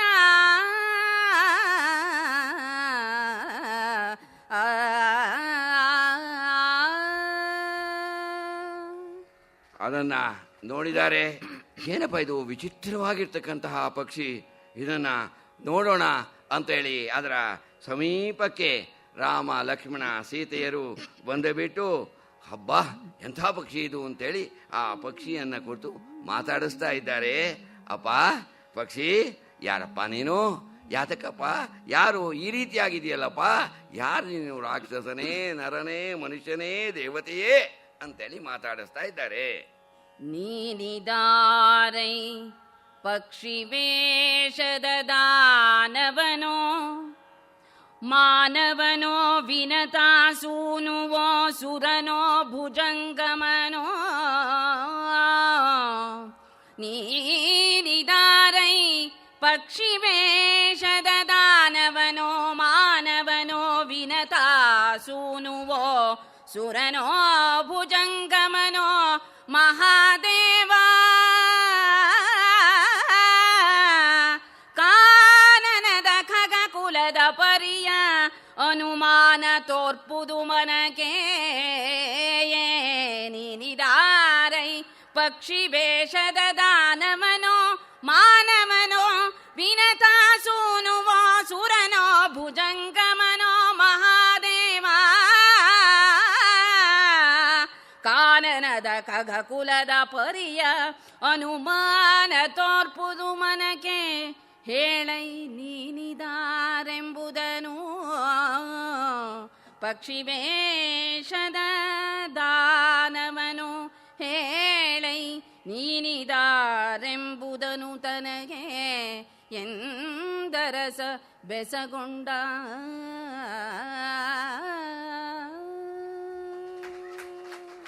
ಹೇಳೋ ಕೆಲಸವೇ ಇಲ್ಲ, ಅರ್ಥವೇ ಆಗತ್ತೆ. ಅವರು ಓದಿದ್ರಲ್ಲೇ ನಮ್ಗೆ ಪೂರ್ಣವಾಗಿ ಅರ್ಥವಾಗತ್ತೆ. ಆ ರೀತಿ ವಾಚನವನ್ನು ಮಾಡಿದ್ದಾರೆ. ನೀನು ಯಾರಪ್ಪ? ಪಕ್ಷಿ ವೇಷದನ್ನು ಹಾಕಿಕೊಂಡಿರ್ತಕ್ಕಂತಹ ರಾಕ್ಷಸನೋ ಮಾನವನೋ ವಿನತಾಸೂನುಮೋ ಗರುಡನೋ? ಯಾರು ನೀನು? ಸುರನೋ ದೇವತೆಯೋ ಅಥವಾ ಪಾತಾಳ ವಾಸಿಯೋ? ಯಾರಪ್ಪ ನೀನು? ನೀನು ಸಾಮಾನ್ಯ ಪಕ್ಷಿ ಅಂತ ಇಲ್ಲ. ಆದ್ದರಿಂದ ಅದರಿಂದ ಅನುಮಾನ ಉಂಟಾಗ್ತಾ ಇದೆ ನೀನು ಯಾರು ಅಂತ. ಸಾಮಾನ್ಯ ಪಕ್ಷಿ ಆಗಿದೆ, ಒಂದು ಪಕ್ಷಿಯಿಂದ ಭಾವನೆ ಮಾಡ್ಕೋಬೋದಾಯ್ತು. ಆದರೆ ಸಾಮಾನ್ಯ ಪಕ್ಷಿಯ ರೀತಿಯಲ್ಲಿ ನೀನಿಲ್ಲ. ಆದ್ದರಿಂದ ಅನುಮಾನ ಉಂಟಾಗ್ತಾ ಇದೆಯಪ್ಪ. ನೀನು ಯಾರಪ್ಪ ಹೇಳಪ್ಪ ಅಂತ ಹೇಳಿಬಿಟ್ಟು ರಾಮಚಂದ್ರ ಆ ಪಕ್ಷಿಯನ್ನು ಕೇಳೋಣ. ಅದು ನೋಡಿಬಿಟ್ಟು ಅಲ್ಲಿವರೆಗೂ ಕಣ್ಣು ಮುಚ್ಕೊಂಡು ಕೂತಿತ್ತದು. ಇದು ಯಾರೋ ಮಾತಾಡಿಸ್ತಾ ಇದ್ದಾರಲ್ಲ ಅಂತೇಳಿ ಕಣ್ಣನ್ನು ತೆರೆದು ಆ ಜಟಾಯು ತೆರೆದು ಕಂಗಳನಾಥನು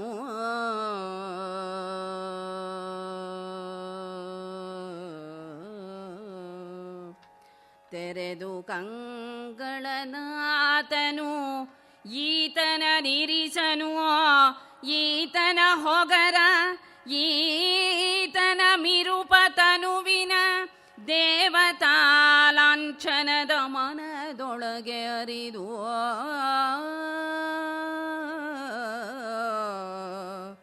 ತೆರೆದು ಕಂಗಳನು ಆತನು ತೆರೆದು ಕಂಗಳನು ಈತನ ನಿರಿಸನು ಈತನ ಹೊಗರ ಈತನ ಮಿರುಪತನುವಿನ ದೇವತಾಲಾಂಛನದ ಮನದೊಳಗೆ ಅರಿದು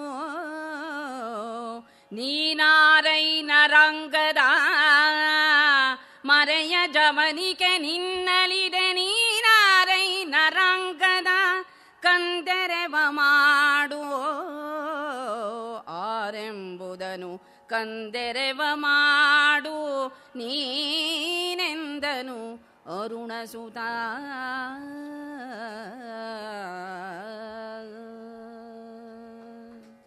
ಕಣ್ಣನ್ನ ತೆರೆದು ಜಟಾಯು ನೋಡ್ತಾ ಇದ್ದಾನೆ. ರೂಪಮೇವಾಶ್ಚೈವಂ ಮಹಿಮಾನಂ ವ್ಯಾಚಷ್ಟೇ ಅಂತ.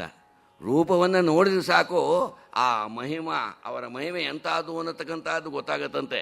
ನೋಡ್ತಾನೆ ಆ ರಾಮಚಂದ್ರನ ಆತನ ಹೊಳಪು, ಆತನ ಆ ತೇಜಸ್ಸು, ಆತನ ಆ ಒಳ್ಳೆ ಫಳಫಳಫಳ ತೇಜಸ್ಸು, ಮುಖದಲ್ಲಿರ್ತಕ್ಕಂತಹ ವರ್ಚಸ್ಸು, ಅವುಗಳೆಲ್ಲವನ್ನು ಕೂಡ ನೋಡಿ ಜೊತೆಗೆ ದೇವತಾ ಲಾಂಛನ, ದೇವತೆಗಳ ಲಾಂಛನವನ್ನು ಕಾಣಿಸ್ತಾ ಇದ್ದಾನಂತೆ.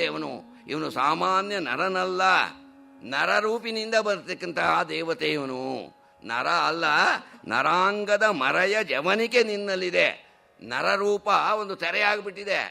ನರರೂಪ ತೆರೆಯಾಗಿ ಆ ದೇವತ್ವವನ್ನು ಮರೆ ಮಾಡಿರ್ತಕ್ಕಂತಹ ನರವೇಷವನ್ನು ಹಾಕ್ಕೊಂಡಿದೆಯಲ್ಲ ನೀನು, ಯಾರು ನೀನು ಅಂತ ಹೇಳಿಬಿಟ್ಟು ವರುಣನ ಮಗನಾಗಿರ್ತಕ್ಕಂತಹ ಜಟಾಯು ಪ್ರಶ್ನೆ ಮಾಡೋಣ.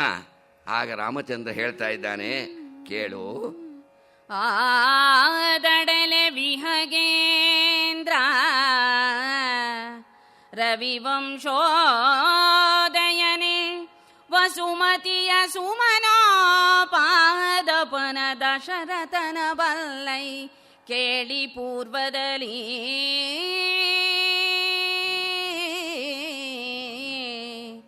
ಆದಡಲೆ ವಿಹಗೇಂದ್ರ ರವಿವಂಶೋದಯನೆ ವಸುಮತಿಯ ಸುಮನೋಪಾದಪನ ದಶರಥನ ಬಲ್ಲೈ ಕೇಳಿ ಪೂರ್ವದಲ್ಲಿ ತಿದನಾತನು ಬಳಿಕ ಭರತಂಗಾದುದೀಧರೆ ತೀದನಾತನು ಬಳಿಕ ಭರತಂಗೆ ಆದುದೀಧರೆ ವನ ಪರಿಭ್ರಮಣೋದಯವು ನಮಗಾಯ್ತು ಪಿತನಾಜ್ಞೆಯಲಿ ಕೇಳೋ ಭರತಂಗಾದುದೀಧರೆ ವನ ಪರಿಭ್ರಮಣೋದಯವು ನಮಗಾಯ್ತು ಪಿತನಾಜ್ಞೆಯಲಿ ಕೇಳೆಲ್ದ.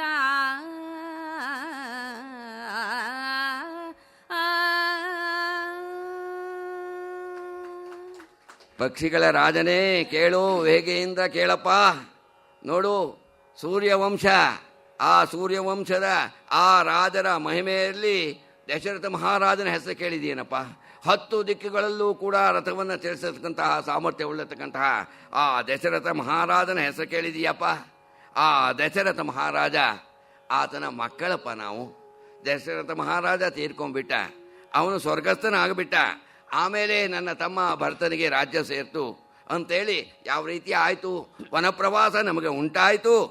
ನಮ್ಮ ತಂದೆ ದಶರಥ ಮಹಾರಾಜ ಅವನು ಸ್ವರ್ಗಸ್ಥನಾದ, ದಿವಂಗತನಾದ ಅಂತಕ್ಕಂತಹ ಮಾತನ್ನ ರಾಮಚಂದ್ರ ಅಂದಾಗ, ಏನು ಮಿತ್ರ ದಶರಥ ಅವನು ಹೋಗಿಬಿಟ್ಟೆ, ದಶರಥ ಮಹಾರಾಜ ಹೋಗಿಬಿಟ್ನೇನಪ್ಪ ಅಂತ ಹೇಳಿ ಬಹಳ ದುಃಖಿತನಾಗಿದ್ದಾನೆ ಜಟಾಯು.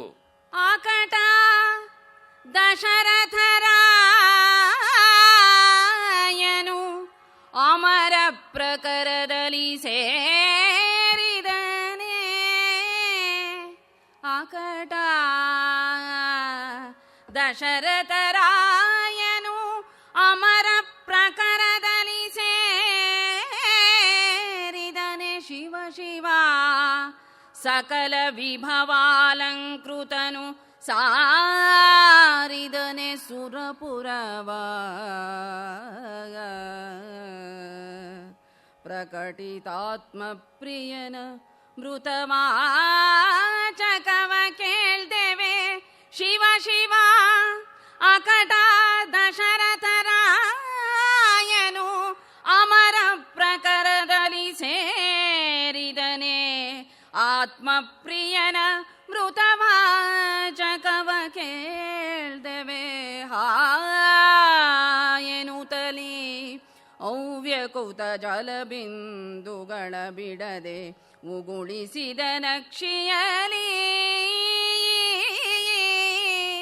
ಹಾ ಶಿವ ಶಿವ ಎನ್ನುತ್ತ ಅವ್ಯಕ್ತುತ ಜಲಬಿಂದುಗಳ ಬಿಡದೆ ಉಗುಳಿಸಿದನು ಅಕ್ಷಿಯಲಿ.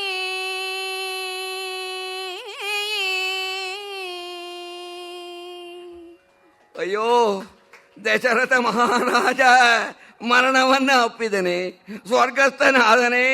ಶಿವ ಶಿವ ಸಮಸ್ತ ಸಂಪತ್ತಿನ ಅಧಿಪತಿಯಾಗಿರ್ತಕ್ಕಂತಹ ದಶರಥ ಮಹಾರಾಜ ಅಳಿದನೆ, ಸುರಪುರವನ್ನು ಸೇರಿದನೆ. ಅಯ್ಯೋ ಪ್ರಾಣ ಮಿತ್ರ, ಪ್ರಾಣ ಸ್ನೇಹಿತ, ಇನ್ನು ನೋಡೋಕ್ಕಾಗೋದಿಲ್ವೇ? ಆತನ ಮರಣವಾಚಕವನ್ನ ಕೇಳಿದ್ವಿ, ಆತನು ಸತ್ತು ಹೋದ ಅನ್ನತಕ್ಕಂತಹ ಮಾತನ್ನ ಕೇಳಿದ್ವಿ ಅಂತ ಹೇಳಿಬಿಟ್ಟು ಕಣ್ಣುಗಳಿಂದ ಧಾರಾಕಾರವಾಗಿ ನೀರನ್ನು ಸುರಿಸ್ತಾ ದುಃಖಿಸ್ತಾ ಇದ್ದಾನೆ ಜಟಾಯು. ಅದನ್ನ ನೋಡ್ದ. ಆಗ ಅದಕ್ಕೆ ರಾಮಚಂದ್ರನಿಗೆ ಆಶ್ಚರ್ಯ ಆಯಿತು. ನನ್ನ ತಂದೆ ದಶರಥ ಮಹಾರಾಜ ಅಳಿದ ಅನ್ನತಕ್ಕಂತಹ ಮಾತನ್ನ ಕೇಳಿಬಿಟ್ಟು ಇವನು ಯಾಕೆ ಇಷ್ಟು ದುಃಖ ಪಡಬೇಕು, ಇಷ್ಟು ಶೋಕ ಪಡಬೇಕು, ಇಷ್ಟು ಸಂಕಟ ಪಡಬೇಕು ಅಂತ ಆಶ್ಚರ್ಯವಾಗಿಬಿಟ್ಟು, ಅಲ್ಲಪ್ಪ ಏನಿದು ವಿಚಿತ್ರ? ನರಕುಲಾಧಿಪನಾಥ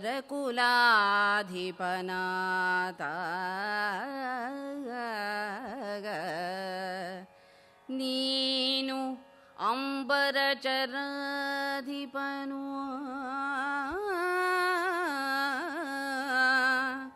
ನರಕುಲಾಧಿಪನಾಥ ನೀನಂಬರಚರಾಧಿಪನು, ಉಭಯ ಮೈತ್ರ ಸ್ಫುರಣವಾದದ ಹೇಳಬೇಕು ನರಕುಲಾಧಿಪನಾಥ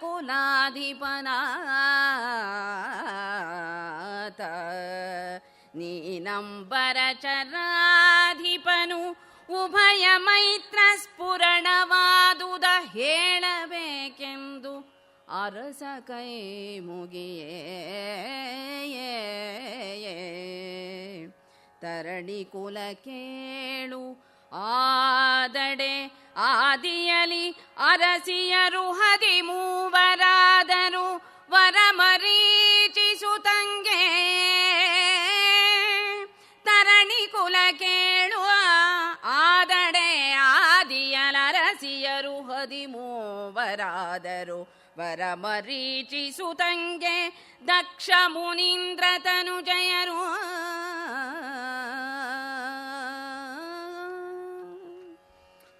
ಆಶ್ಚರ್ಯ ಆಗ್ಬಿಡ್ತು ರಾಮಚಂದ್ರನಿಗೆ.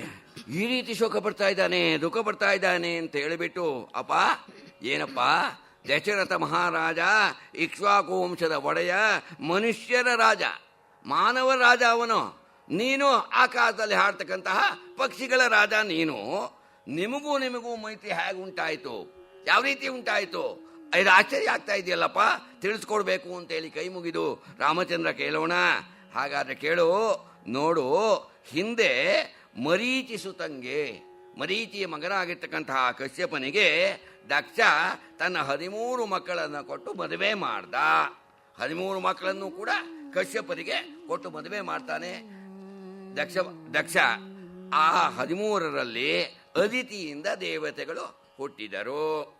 ಅದಿತಿಯಿಂ ದೇವತೆಗಳು, ಆದಿತಿ ಸುದತಿಯಿಂ ದೈತ್ಯರು, ನಿಕಷೆಯಿಂದ ಅದಟ ಬಲ ರಕ್ಕಸರು, ಕದ್ರುವಿನಂ ಭುಜಂಗಮರು ಉದಿಸಿದರು. ಅದಿತಿಯಿಂ ದೇವತೆಗಳು, ಆದಿತಿ ಸುದತಿಯಿಂ ದೈತ್ಯರು, ನಿಕಷೆಯಿಂದ ಅದಟ ಬಲ ರಕ್ಕಸರು, ಕದ್ರುವಿನಂ ಭುಜಂಗಮರು ಉದಿಸಿದರು. ಮಿಕ್ಕಾದ ಮಹಿಳೆಯರ ಉದರದಲ್ಲಿ ತೋರ್ಪ ಈ ಜಗಂಗಳ ವಿದಿತ ವಿವಿಧ ಚರಾಚರದ ವಿಸ್ತಾರವಾಯ್ತೋ.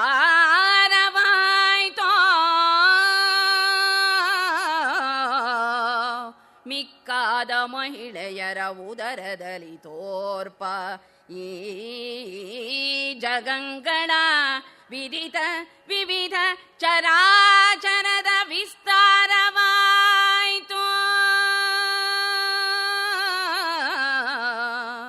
ವಿವಿಧ ಚರಾಚರದ ವಿಸ್ತಾರವಾಯ್ತೆಂದ.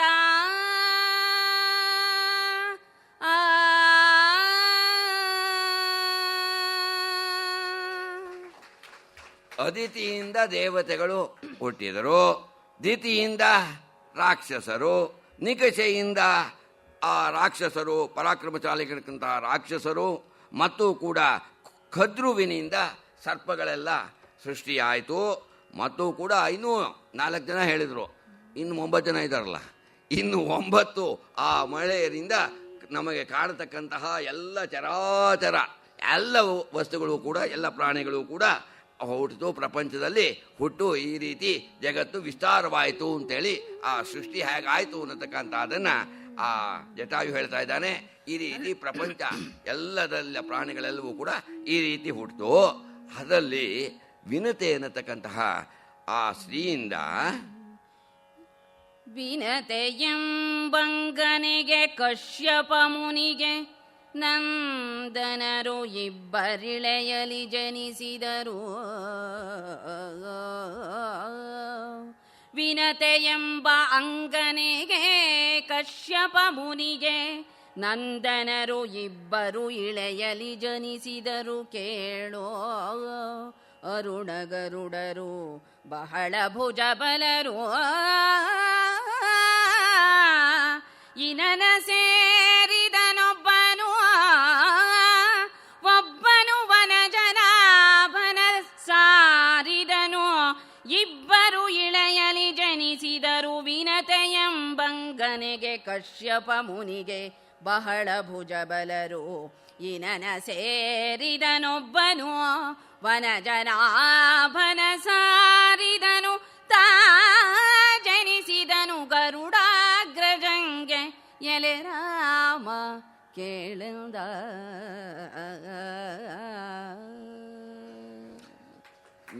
ಕಶ್ಯಪರಿಗೆ ವಿನತೆ ಎಂಬ ಪತ್ನಿಯಲ್ಲಿ ಇಬ್ಬರು ಮಕ್ಕಳು ಜನಿಸಿದರು, ಗರುಡ ಮತ್ತು ಅರುಣ. ಅರುಣ ಮತ್ತು ಗರುಡ ಅನ್ನತಕ್ಕಂತಹ ಮಹಾಬಲಶಾಲಿಗಳಾಗಿರ್ತಕ್ಕಂಥವರು ಅವರು ಇಬ್ಬರು ಹುಟ್ಟಿದರು.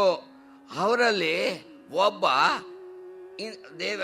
ಸೂರ್ಯದೇವನ ಇನನ ಸಾರಥಿಯಾದ ಅರುಣ ಸೂರ್ಯದೇವನ ಸಾರಥಿ.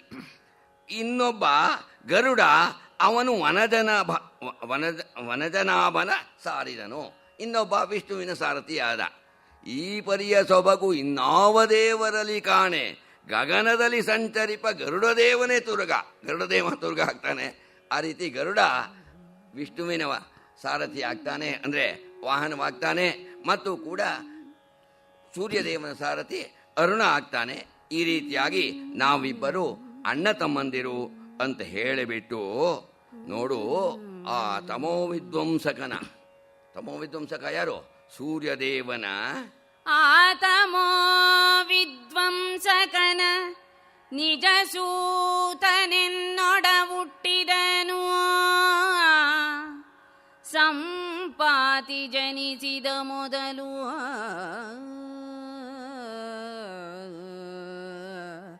ಆತಮೋ ವಿಧ್ವಂಸಕನ ನಿಜ ಸೂತನೆನ್ನೊಡ ಹುಟ್ಟಿದನು.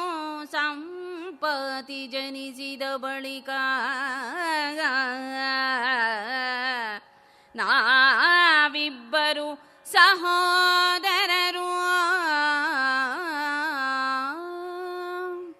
ತಾತನಿಂಬಳಿಕ ಇಂದ್ರನಲ್ಲಿ ವಿಖ್ಯಾತ ಸೇವಕರಾದೆವೋ.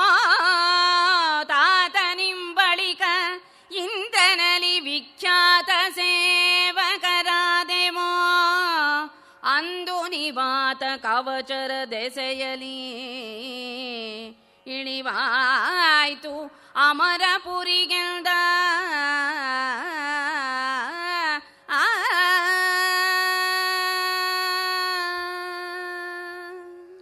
ಆ ತಮೋ ವಿಧ್ವಂಸಕ ಸೂರ್ಯನ ಕತ್ತಲೆಯನ್ನು ನಾಶ ಮಾಡ್ತಕ್ಕಂಥವನು ಅಂತ.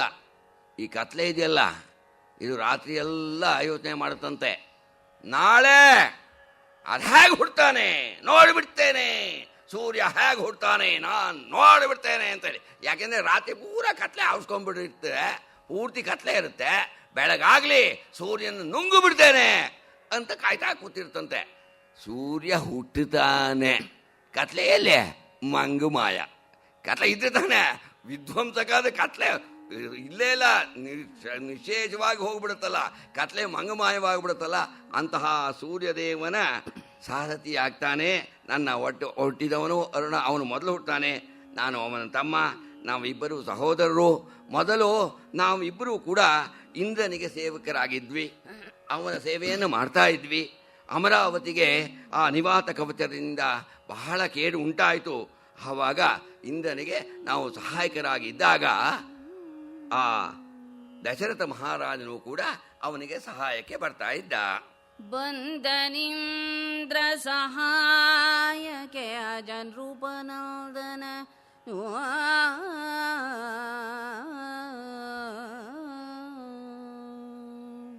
ಬಂದನು ಇಂದ್ರ ಸಹಾಯಕ್ಕೆ ಅಜನ್ ರೂಪನಂದನನು ಬಳಿಕ ಮಹಿಷನೊಡು ಒಂದು ಗೂಡಿ ಬಿಡೌ ಜನಾಜಿಯಲಿ ಅರಿನಿಶಾಚರರ ಕೊಂದೆವ ಬಂದನಿಂದ್ರ ಸಹಾಯಕ್ಕೆ ಅಜನ್ ರೂಪನಂದನನು ಬಳಿಕ ಆ ಮಹಿಷನೊಳು ಒಂದು ಗೂಡಿ ಬಿಡೌ ಜನಾಜಿಯಲಿ ಅರಿನಿಶಾಚರರ ಕೊಂದೆವ ಅದರಿಂದ ಬಳಿಯಲಿ ಬಂದುದೈ ಬಂಧುತ್ವ ಕೇಳೈ ಬಳಿಯಲಿ ಬಂದುದೈ ಬಂಧುತ್ವ ಒಂದು ದರದಲ್ಲಿ ಬರಲು ಬೇಕೇ ರಾಮ ಬಂದುದೈ ಬಂಧುತ್ವ ಕೇಳೈ ಒಂದು ದರದಲ್ಲಿ ಬರಬೇಕೆ ರಾಮ ಒಂದು ದರದಲ್ಲಿ ಬರಬೇಕೆ ರಾಮ ರಾಮ ಕೇಳ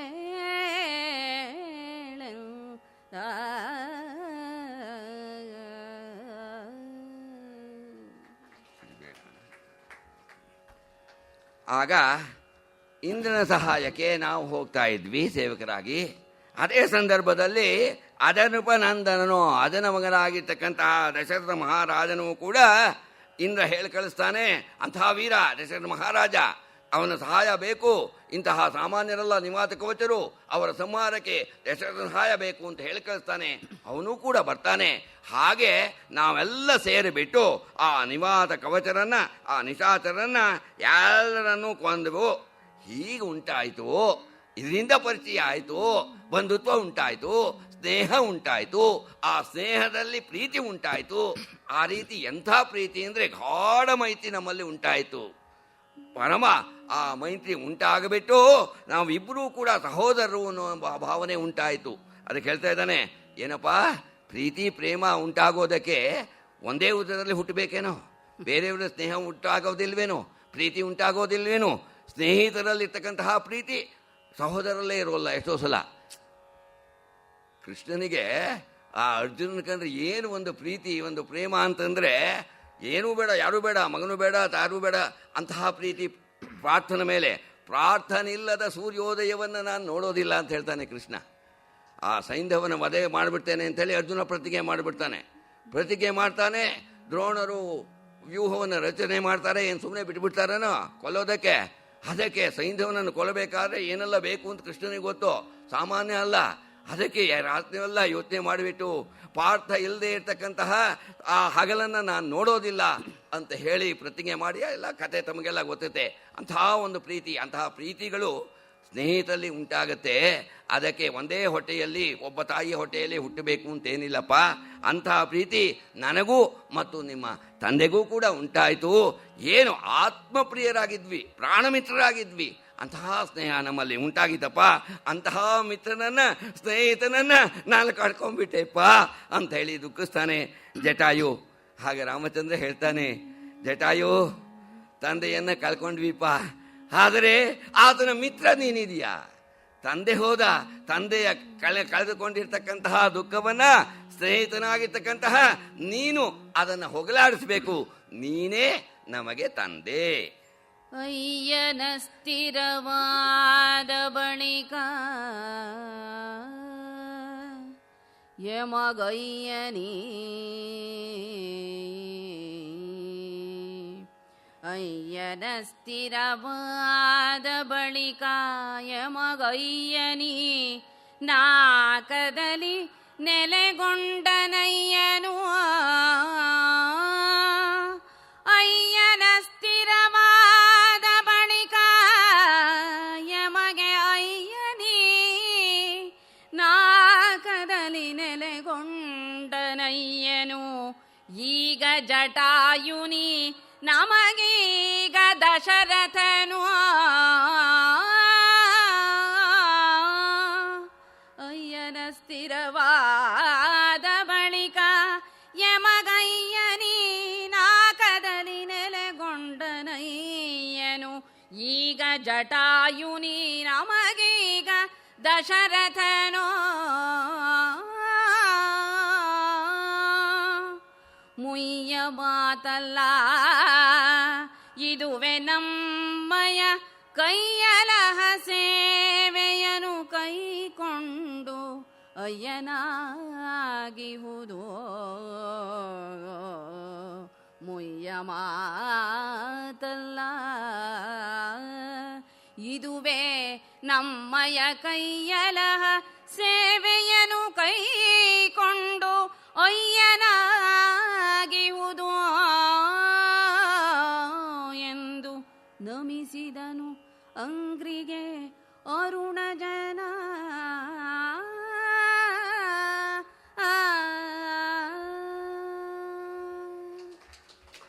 ಹೇಳ್ತಾ ಇದ್ದಾನೆ ರಾಮಚಂದ್ರ, ತಂದೆಯನ್ನ ಕಳೆದುಕೊಂಡ್ವಿ, ತಂದೆ ಅಸ್ಥಿರವಾದ, ಈಗ ನೀನೇ ಅಯ್ಯ. ಜಟಾಯೋ, ನೀನೇಪ್ಪ ನಮಗೆ ತಂದೆ. ನಮ್ಮ ತಂದೆ ಸ್ವರ್ಗದಲ್ಲಿ ಸೇರಿದ, ನೀನು ನಮಗೀಗ ದಶರಥನು. ನೀನೇ ನಮ್ಮ ತಂದೆ, ದಶರಥನ ಆಗಿದೀಯಾ. ಮುಯ್ಯ ಮಾತಲ್ಲ, ಕೊಂಡ್ಕೊಳ್ಳೋ ಮಾತಲ್ಲಪ್ಪ, ಏನೋ ಆಸೆಗೋಸ್ಕರ ಹೇಳ್ತಕ್ಕಂತಹ ಮಾತಲ್ಲ ಇದು. ಹೇಳ್ತಾ ಇದ್ದೇನೆ, ನಮ್ಮಯ್ಯ ಕೈಯಲಹ ಸೇವೆಯನ್ನು ಕೈಕೊಂಡು ಅಯ್ಯನಾಗಿಯು. ನಾವು ಮಾಡ್ತಕ್ಕಂತಹ ಸೇವೆಯನ್ನು ತೆಗೆದುಕೊಂಡು ನಮಗೆ ತಂದೆ ಆಗಬೇಕು. ಸುಮ್ಮನೆ ಹೇಳತಕ್ಕಂತಹ ಮಾತಲ್ಲ. ನಮ್ಮ ತಂದೆಯ ಸ್ನೇಹಿತನಾಗಿದ್ದೀಯಾ, ಪ್ರಾಣ ಮಿತ್ರನಾಗಿದ್ದೀಯಾ. ಹಾಗಾಗಿ ನೀನೇ ನಮಗೆ ತಂದೆ. ತಂದೆಯನ್ನು ಕಲ್ತ್ಕೊಂಡಿದ್ದೇವೆ, ನಾವು ತಬ್ಬಿಲಿಗಳಾದ್ವಿ ಅಂತ ಭಾವನೆ ಆಗಿತ್ತು. ಈಗ ನೀನು ನಮಗೆ ತಂದೆಯಂತೆ ಸಿಕ್ಕಿದೀಯಪ್ಪ. ನೀನು ನಮ್ಮ ತಂದೆ, ನಮ್ಮ ಕೈ ಸೇವೆಯನ್ನು ನೀನು ತೆಗೆದುಕೊಳ್ಬೇಕು ಅಂತ ಹೇಳಿಬಿಟ್ಟು ಆ ಜಟಾಯುವಿಗೆ ನಮಸ್ಕಾರ ಮಾಡಿದ್ದಾರೆ ರಾಮ ಲಕ್ಷ್ಮಣರು. ಆಗ ಅದರಿಂದ ಕಂಗೊಳಲ್ಲಿ ನೀರು ಬರ್ತಾ ಇದೆಯಂತೆ ಇಬ್ಬರಿಗೂ ಕೂಡ. ತಂದು ಕಂಗಳಲ್ಲಿ ಅಶ್ರುಗಳ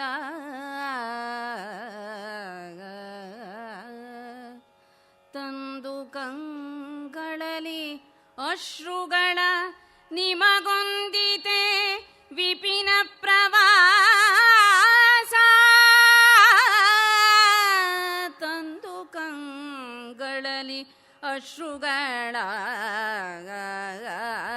ನಿಮಗೊಂದಿದೆ ವಿಪಿನ ಪ್ರವಾಸವಿದೆಂದು ದುಃಖಿಸಿ ಮೈದಡವಿ ನಿಜ ಭಾವ ಶುದ್ಧಿಯಲಿ ನಿಜ ಭಾವ ಶುದ್ಧಿಯಲಿ ಮೈದಡವಿ ಅಂದವರ ಬೀಳ್ಕೊಟ್ಟನು. ನಿಜ ಭಾವ ಶುದ್ಧಿಯಲಿ ಅಂದವರ ಬೀಳ್ಕೊಟ್ಟನು. ಆ ಎಡೆಗೊಂದು ಯೋಜನ ಪಥವನು ಇವರೈತಂದು ಕಂಡರು. ಪಂಚವಟಿಯಲಿ ಪರಮ ಗೌತಮಿಯ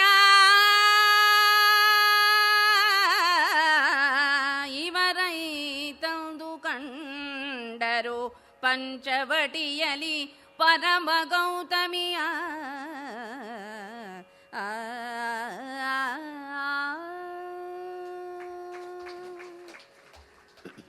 ಕಣ್ಣುಗಳಿಂದ ನೀರನ್ನು ಸುರಿಸ್ತಾ ಇದ್ದಾನೆ ಜಟಾಯು. ನಿಮಗೆ ಇಂತಹ ಒಂದು ವನವಾಸ ಪ್ರಾಪ್ತವಾಯಿತೇ ಅಂತ ಹೇಳಿಬಿಟ್ಟು ಅರುಣನ ಮಗನಾಗಿರ್ತಕ್ಕಂತಹ ಸಂಪಾತಿಯ ಸಹೋದರನಾಗಿರ್ತಕ್ಕಂತಹ ಜಟಾಯು ಅತ್ಯಂತ ದುಃಖದಿಂದ ಹೇಳ್ತಾ ಇದ್ದಾನೆ, ಮೈ ದಡವ್ತಾ ಇದ್ದಾನೆ. ಇಂತಹ ವನವಾಸ ಬಂತನಪ್ಪ ಅಂಥೇಳಿ, ಆಯ್ತಪ್ಪ ನಾನು ಇಲ್ಲೇ ಸಮೀಪ ಇರ್ತೇನೆ, ನಿಮ್ಮ ರಕ್ಷಣೆಯನ್ನು ಮಾಡ್ತಾ ಇರ್ತೇನೆ, ನೋಡ್ತಾ ಇರ್ತೇನೆ. ಯಾಕೆಂದರೆ ಪಕ್ಷಿಗಳ ದೃಷ್ಟಿ ಬಹಳ ದೂರಕ್ಕೆ ಕಾಣಿಸುತ್ತೆ.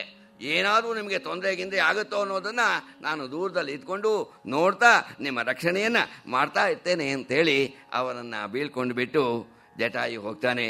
ಅವರು ಮುಂದೆ ಒಂದು ಯೋಜನೆ ದೂರ ಮುಂದೆ ಬಂದಾಗ ಆ ಪಂಚವಟಿಯಲ್ಲಿ ಪರಮ ಗೌತಮಿಯ ಕಂಡರು. ಗೌತಮ ಮುನಿಗಳಿಂದ ಸೃಷ್ಟಿಯಾಗಿರ್ತಕ್ಕಂತಹ ಆ ಗೋದಾವರಿಯನ್ನು, ಪಂಚವಟಿ ಅಂತ 5 ಆಲದ ಮರಗಳ ಇರ್ತಕ್ಕಂತಹ ಅದರ ದಡದಲ್ಲಿ ಇರ್ತಕ್ಕಂತಹ ಗೋದಾವರಿ ನದಿಯನ್ನು ನೋಡ್ತಾ ಇದ್ದಾನಂತೆ. ಆ ವೃದ್ಧ ಗಂಗೆ ಅಂತಾರೆ, ಗೋದಾವರಿಗೆ ವೃದ್ಧ ಗಂಗೆ ಅಂತ. ಆ ನದಿಯನ್ನು ಕಂಡು ಸಾಕು ಅಂತ ಎಲ್ಲ ಪಾಪಗಳು ಕೂಡ ಹೊರಟೋಗುತ್ತೆ. ಅಂತಹ ಗೋದಾವರಿ ನದಿಯನ್ನು ನೋಡ್ತಾ ಇದ್ದಾರೆ. ಆ ನದಿಯ ಕಂಡು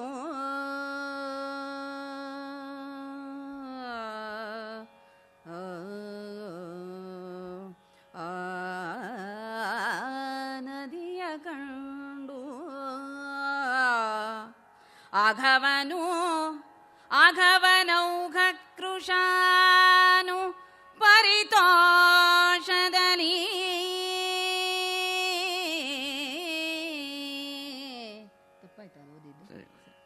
ಆ ನದಿಯ ಕಂಡು ಅಘವನೌಘ ಕೃಶಾನು ಪರಿತೋಷದಲ್ಲಿ ಅಘವನೌಘ ಆ ನದಿಯ ಕಂಡು ಅಘವನೌಘ ಕೃಶಾನು ಪರಿತೋಷದಲ್ಲಿ ನಮಗೀ ಸ್ಥಾನವೇ ಸಾಕೆಂದು ನಿಶ್ಚಯಿಸಿದನು ಬೇಡಿಕೆಯ ಪರಿತೋಷದಲ್ಲಿ ನಮಗೀ ಸ್ಥಾನವೇ ಸಾಕೆಂದು ನಿಶ್ಚಯಿಸಿದನು ಬೇಡಿಕೆಯ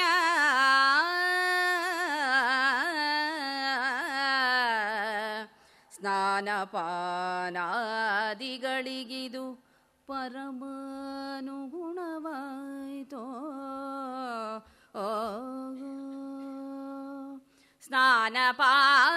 ಸ್ನಾನಪಾನಾದಿಗಳಿಗೆ ಇದು ಪರಮಾನುಗುಣವಾಯಿತೆಂದು ತೊರವೆಯ ಶ್ರೀ ನೃಸಿಂಹನು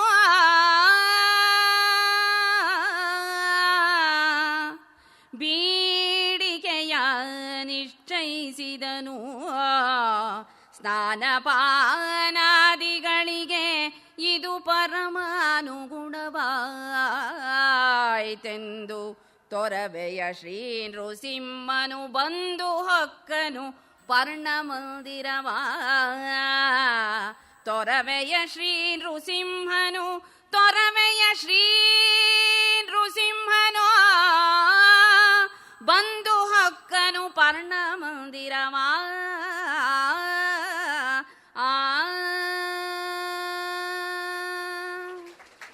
ಆ ನದಿಯನ್ನು ಕಂಡಿದ್ದಾರೆ.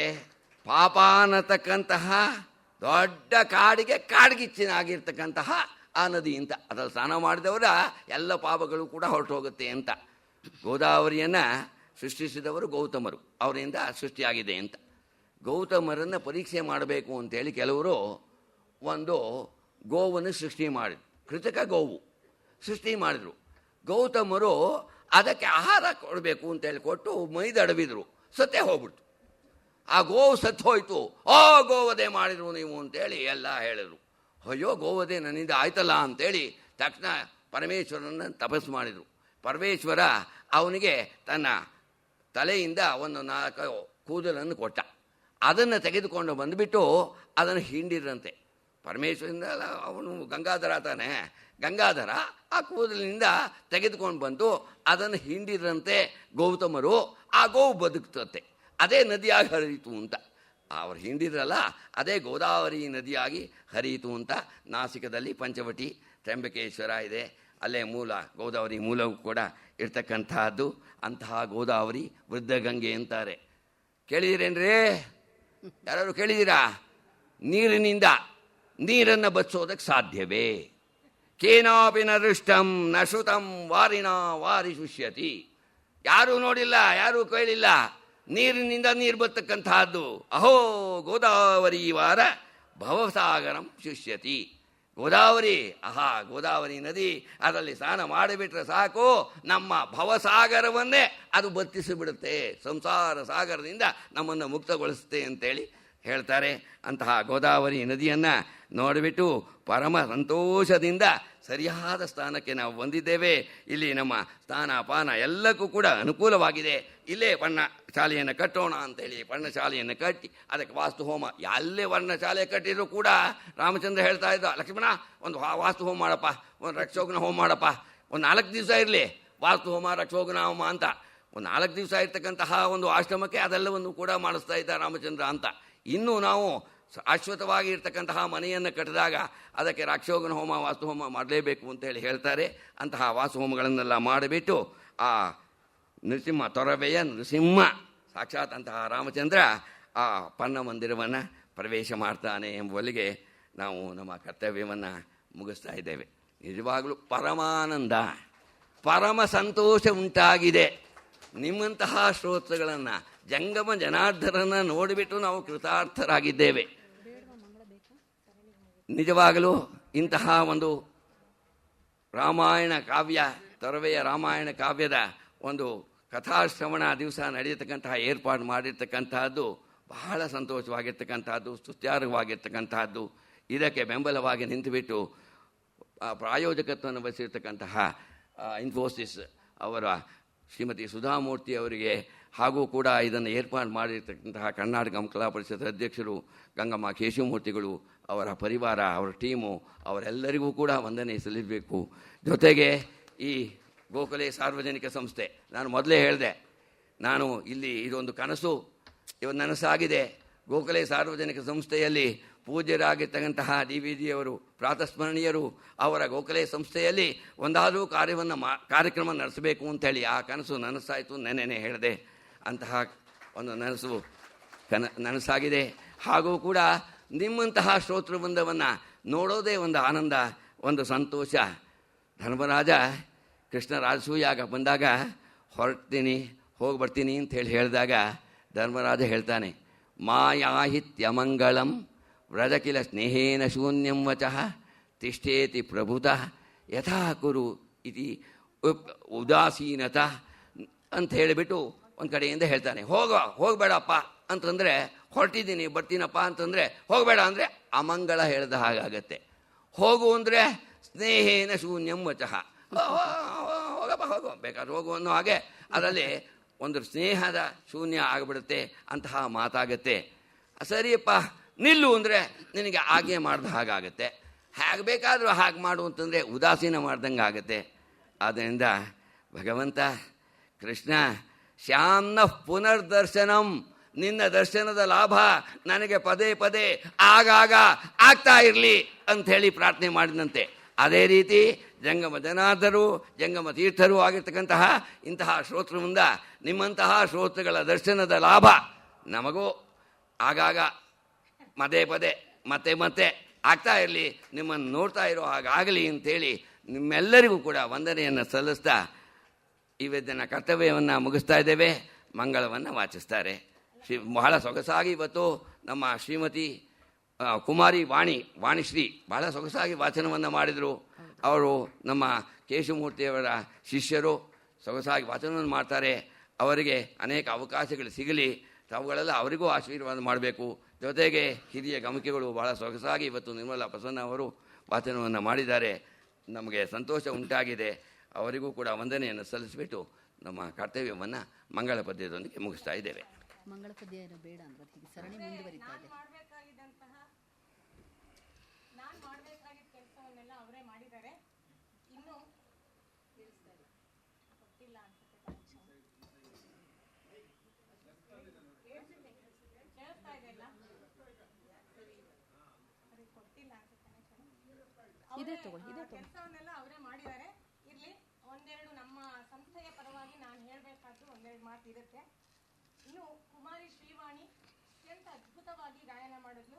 ನಿರಾಯಾಸವಾಗಿ ತ್ರಿಸ್ಥಾಯಿಯಲ್ಲಿ ನುಡಿಯುವಂತಹ ಕಂಠಶ್ರೀ, ಗಮಕಕ್ಕೆ ಹೇಳಿ ಮಾಡಿಸಿದಂತಹ ಒಂದು ಕಂಠ. ತುಂಬ ಚೆನ್ನಾಗಿ ಅವಳು ವಾಚನವನ್ನು ಮಾಡಿದ್ದಾಳೆ.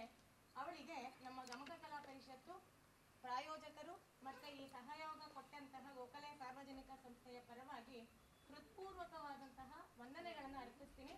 ಅವಳು ಬಂದು ನಮ್ಮ ಅಧ್ಯಕ್ಷರಿಂದ ಒಂದು ಸಣ್ಣ ಸ್ಮರಣಿಕೆಯನ್ನು ಸ್ವೀಕರಿಸಬೇಕು ಅಂತ ಹೇಳಿ ನಾನು ಕೇಳ್ಕೊಳ್ತೀನಿ.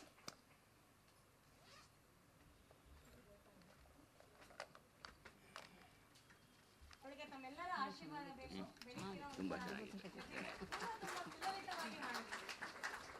ರಾಗಭಾವ, ಪದಭಾವ, ಅಕ್ಷರದ ವಿಭಾಗ ಎಲ್ಲವನ್ನೂ ಕೂಡ ತುಂಬ ತುಂಬ ಸೊಗಸಾಗಿ ಮಾಡಿದ್ಲು. ಗಾನಗಂಧರ್ವ, ಗಮಕ ಗಂಧರ್ವ HR ಕೇಶವಮೂರ್ತಿಗಳ ಛಾಪು ಅವಳ ವಾಚನದಲ್ಲಿ ತುಂಬ ಚೆನ್ನಾಗಿ ಕಾಣ್ತಾ ಇತ್ತು. ಹೀಗೆ ಮುಂದುವರಿಯಲಿ ಅನ್ನೋದು ನಮ್ಮೆಲ್ಲರ ಆಶಯ. ಇನ್ನು ನಿರ್ಮಲಾ ಪ್ರಸನ್ನರ ವಾಚನ, ಇವರು ಸಾಧಾರಣವಾಗಿ ಬೇರೆ ವ್ಯಾಖ್ಯಾನಕಾರರಿಗೆ ಸಿಗಲ್ಲ. ಯಾಕೆ ಅಂದರೆ ಅವರ ಪತಿವರಿಯರಾದಂತಹ ಡಾಕ್ಟರ್ AV ಪ್ರಸನ್ನ ಮತ್ತು ಅವರಿಬ್ಬರೇ, ನಾನು ಯಾವಾಗಲೂ ಹೇಳ್ತಿರ್ತೀನಿ, ವಾಕ್ ಅರ್ಥಗಳು ಮುದ್ದಣ ಮನೋರಮೆಯರು. ಈ ಎರಡರ ಹೋಲಿಕೆಯನ್ನು ಅವರಿಬ್ಬರಿಗೆ ಕೊಡ್ಬೋದು. ಅವರಿಬ್ಬರೇ ಹೇಗೆ ಮುದ್ದಣ ರಾಮಾಶ್ವಮೇಧವನ್ನು ಮನೋರಮೆಗೆ ಒರೆದನೋ ಹೇಳಿದನೋ ಆ ರೀತಿಯಾಗಿ ಇವರು ಹಾಡ್ತಾರೆ. ಅವರು ಅದಕ್ಕೆ ಆ ಅರ್ಥವನ್ನು ಹೇಳ್ತಾರೆ. ಸಂಗೀತ ನೀನಾಗಿ ಸಾಹಿತ್ಯ ನಾನಾಗಿ ಸೇರಿರಲು ಬಾಳು ಪರಿಪೂರ್ಣವಲ್ತೆ ಅಂತ ಹೇಳಿ ಒಂದು ಪದ್ಯದ ಸಾಲು. ಹಾಗೆ ಅವರಿಬ್ಬರ ಜೋಡಿ ಇದೆ. ಅವರು ಕೂಡ ಬಂದಿದ್ದಾರೆ. ಅತ್ಯಂತ ಮಧುರವಾಗಿ ಗಮಕಕ್ಕೆ ಇವ್ರದ್ದು ಅಷ್ಟೇ ಹೇಳಿ ಮಾಡಿಸಿದಂಥ ಕಂಠ, ಮತ್ತು ಒಳ್ಳೆ ಸಂಗೀತದ ಶಿಕ್ಷಣ RK ಶ್ರೀಕಂಠನ್ ಅವ್ರ ಹತ್ರ ಕಲ್ತಿದ್ದಾರೆ, ಗುರುಗಳಾದಂಥ ಸುಕನ್ಯಾ ಪ್ರಭಾಕರ್ ಅವರದ್ದು.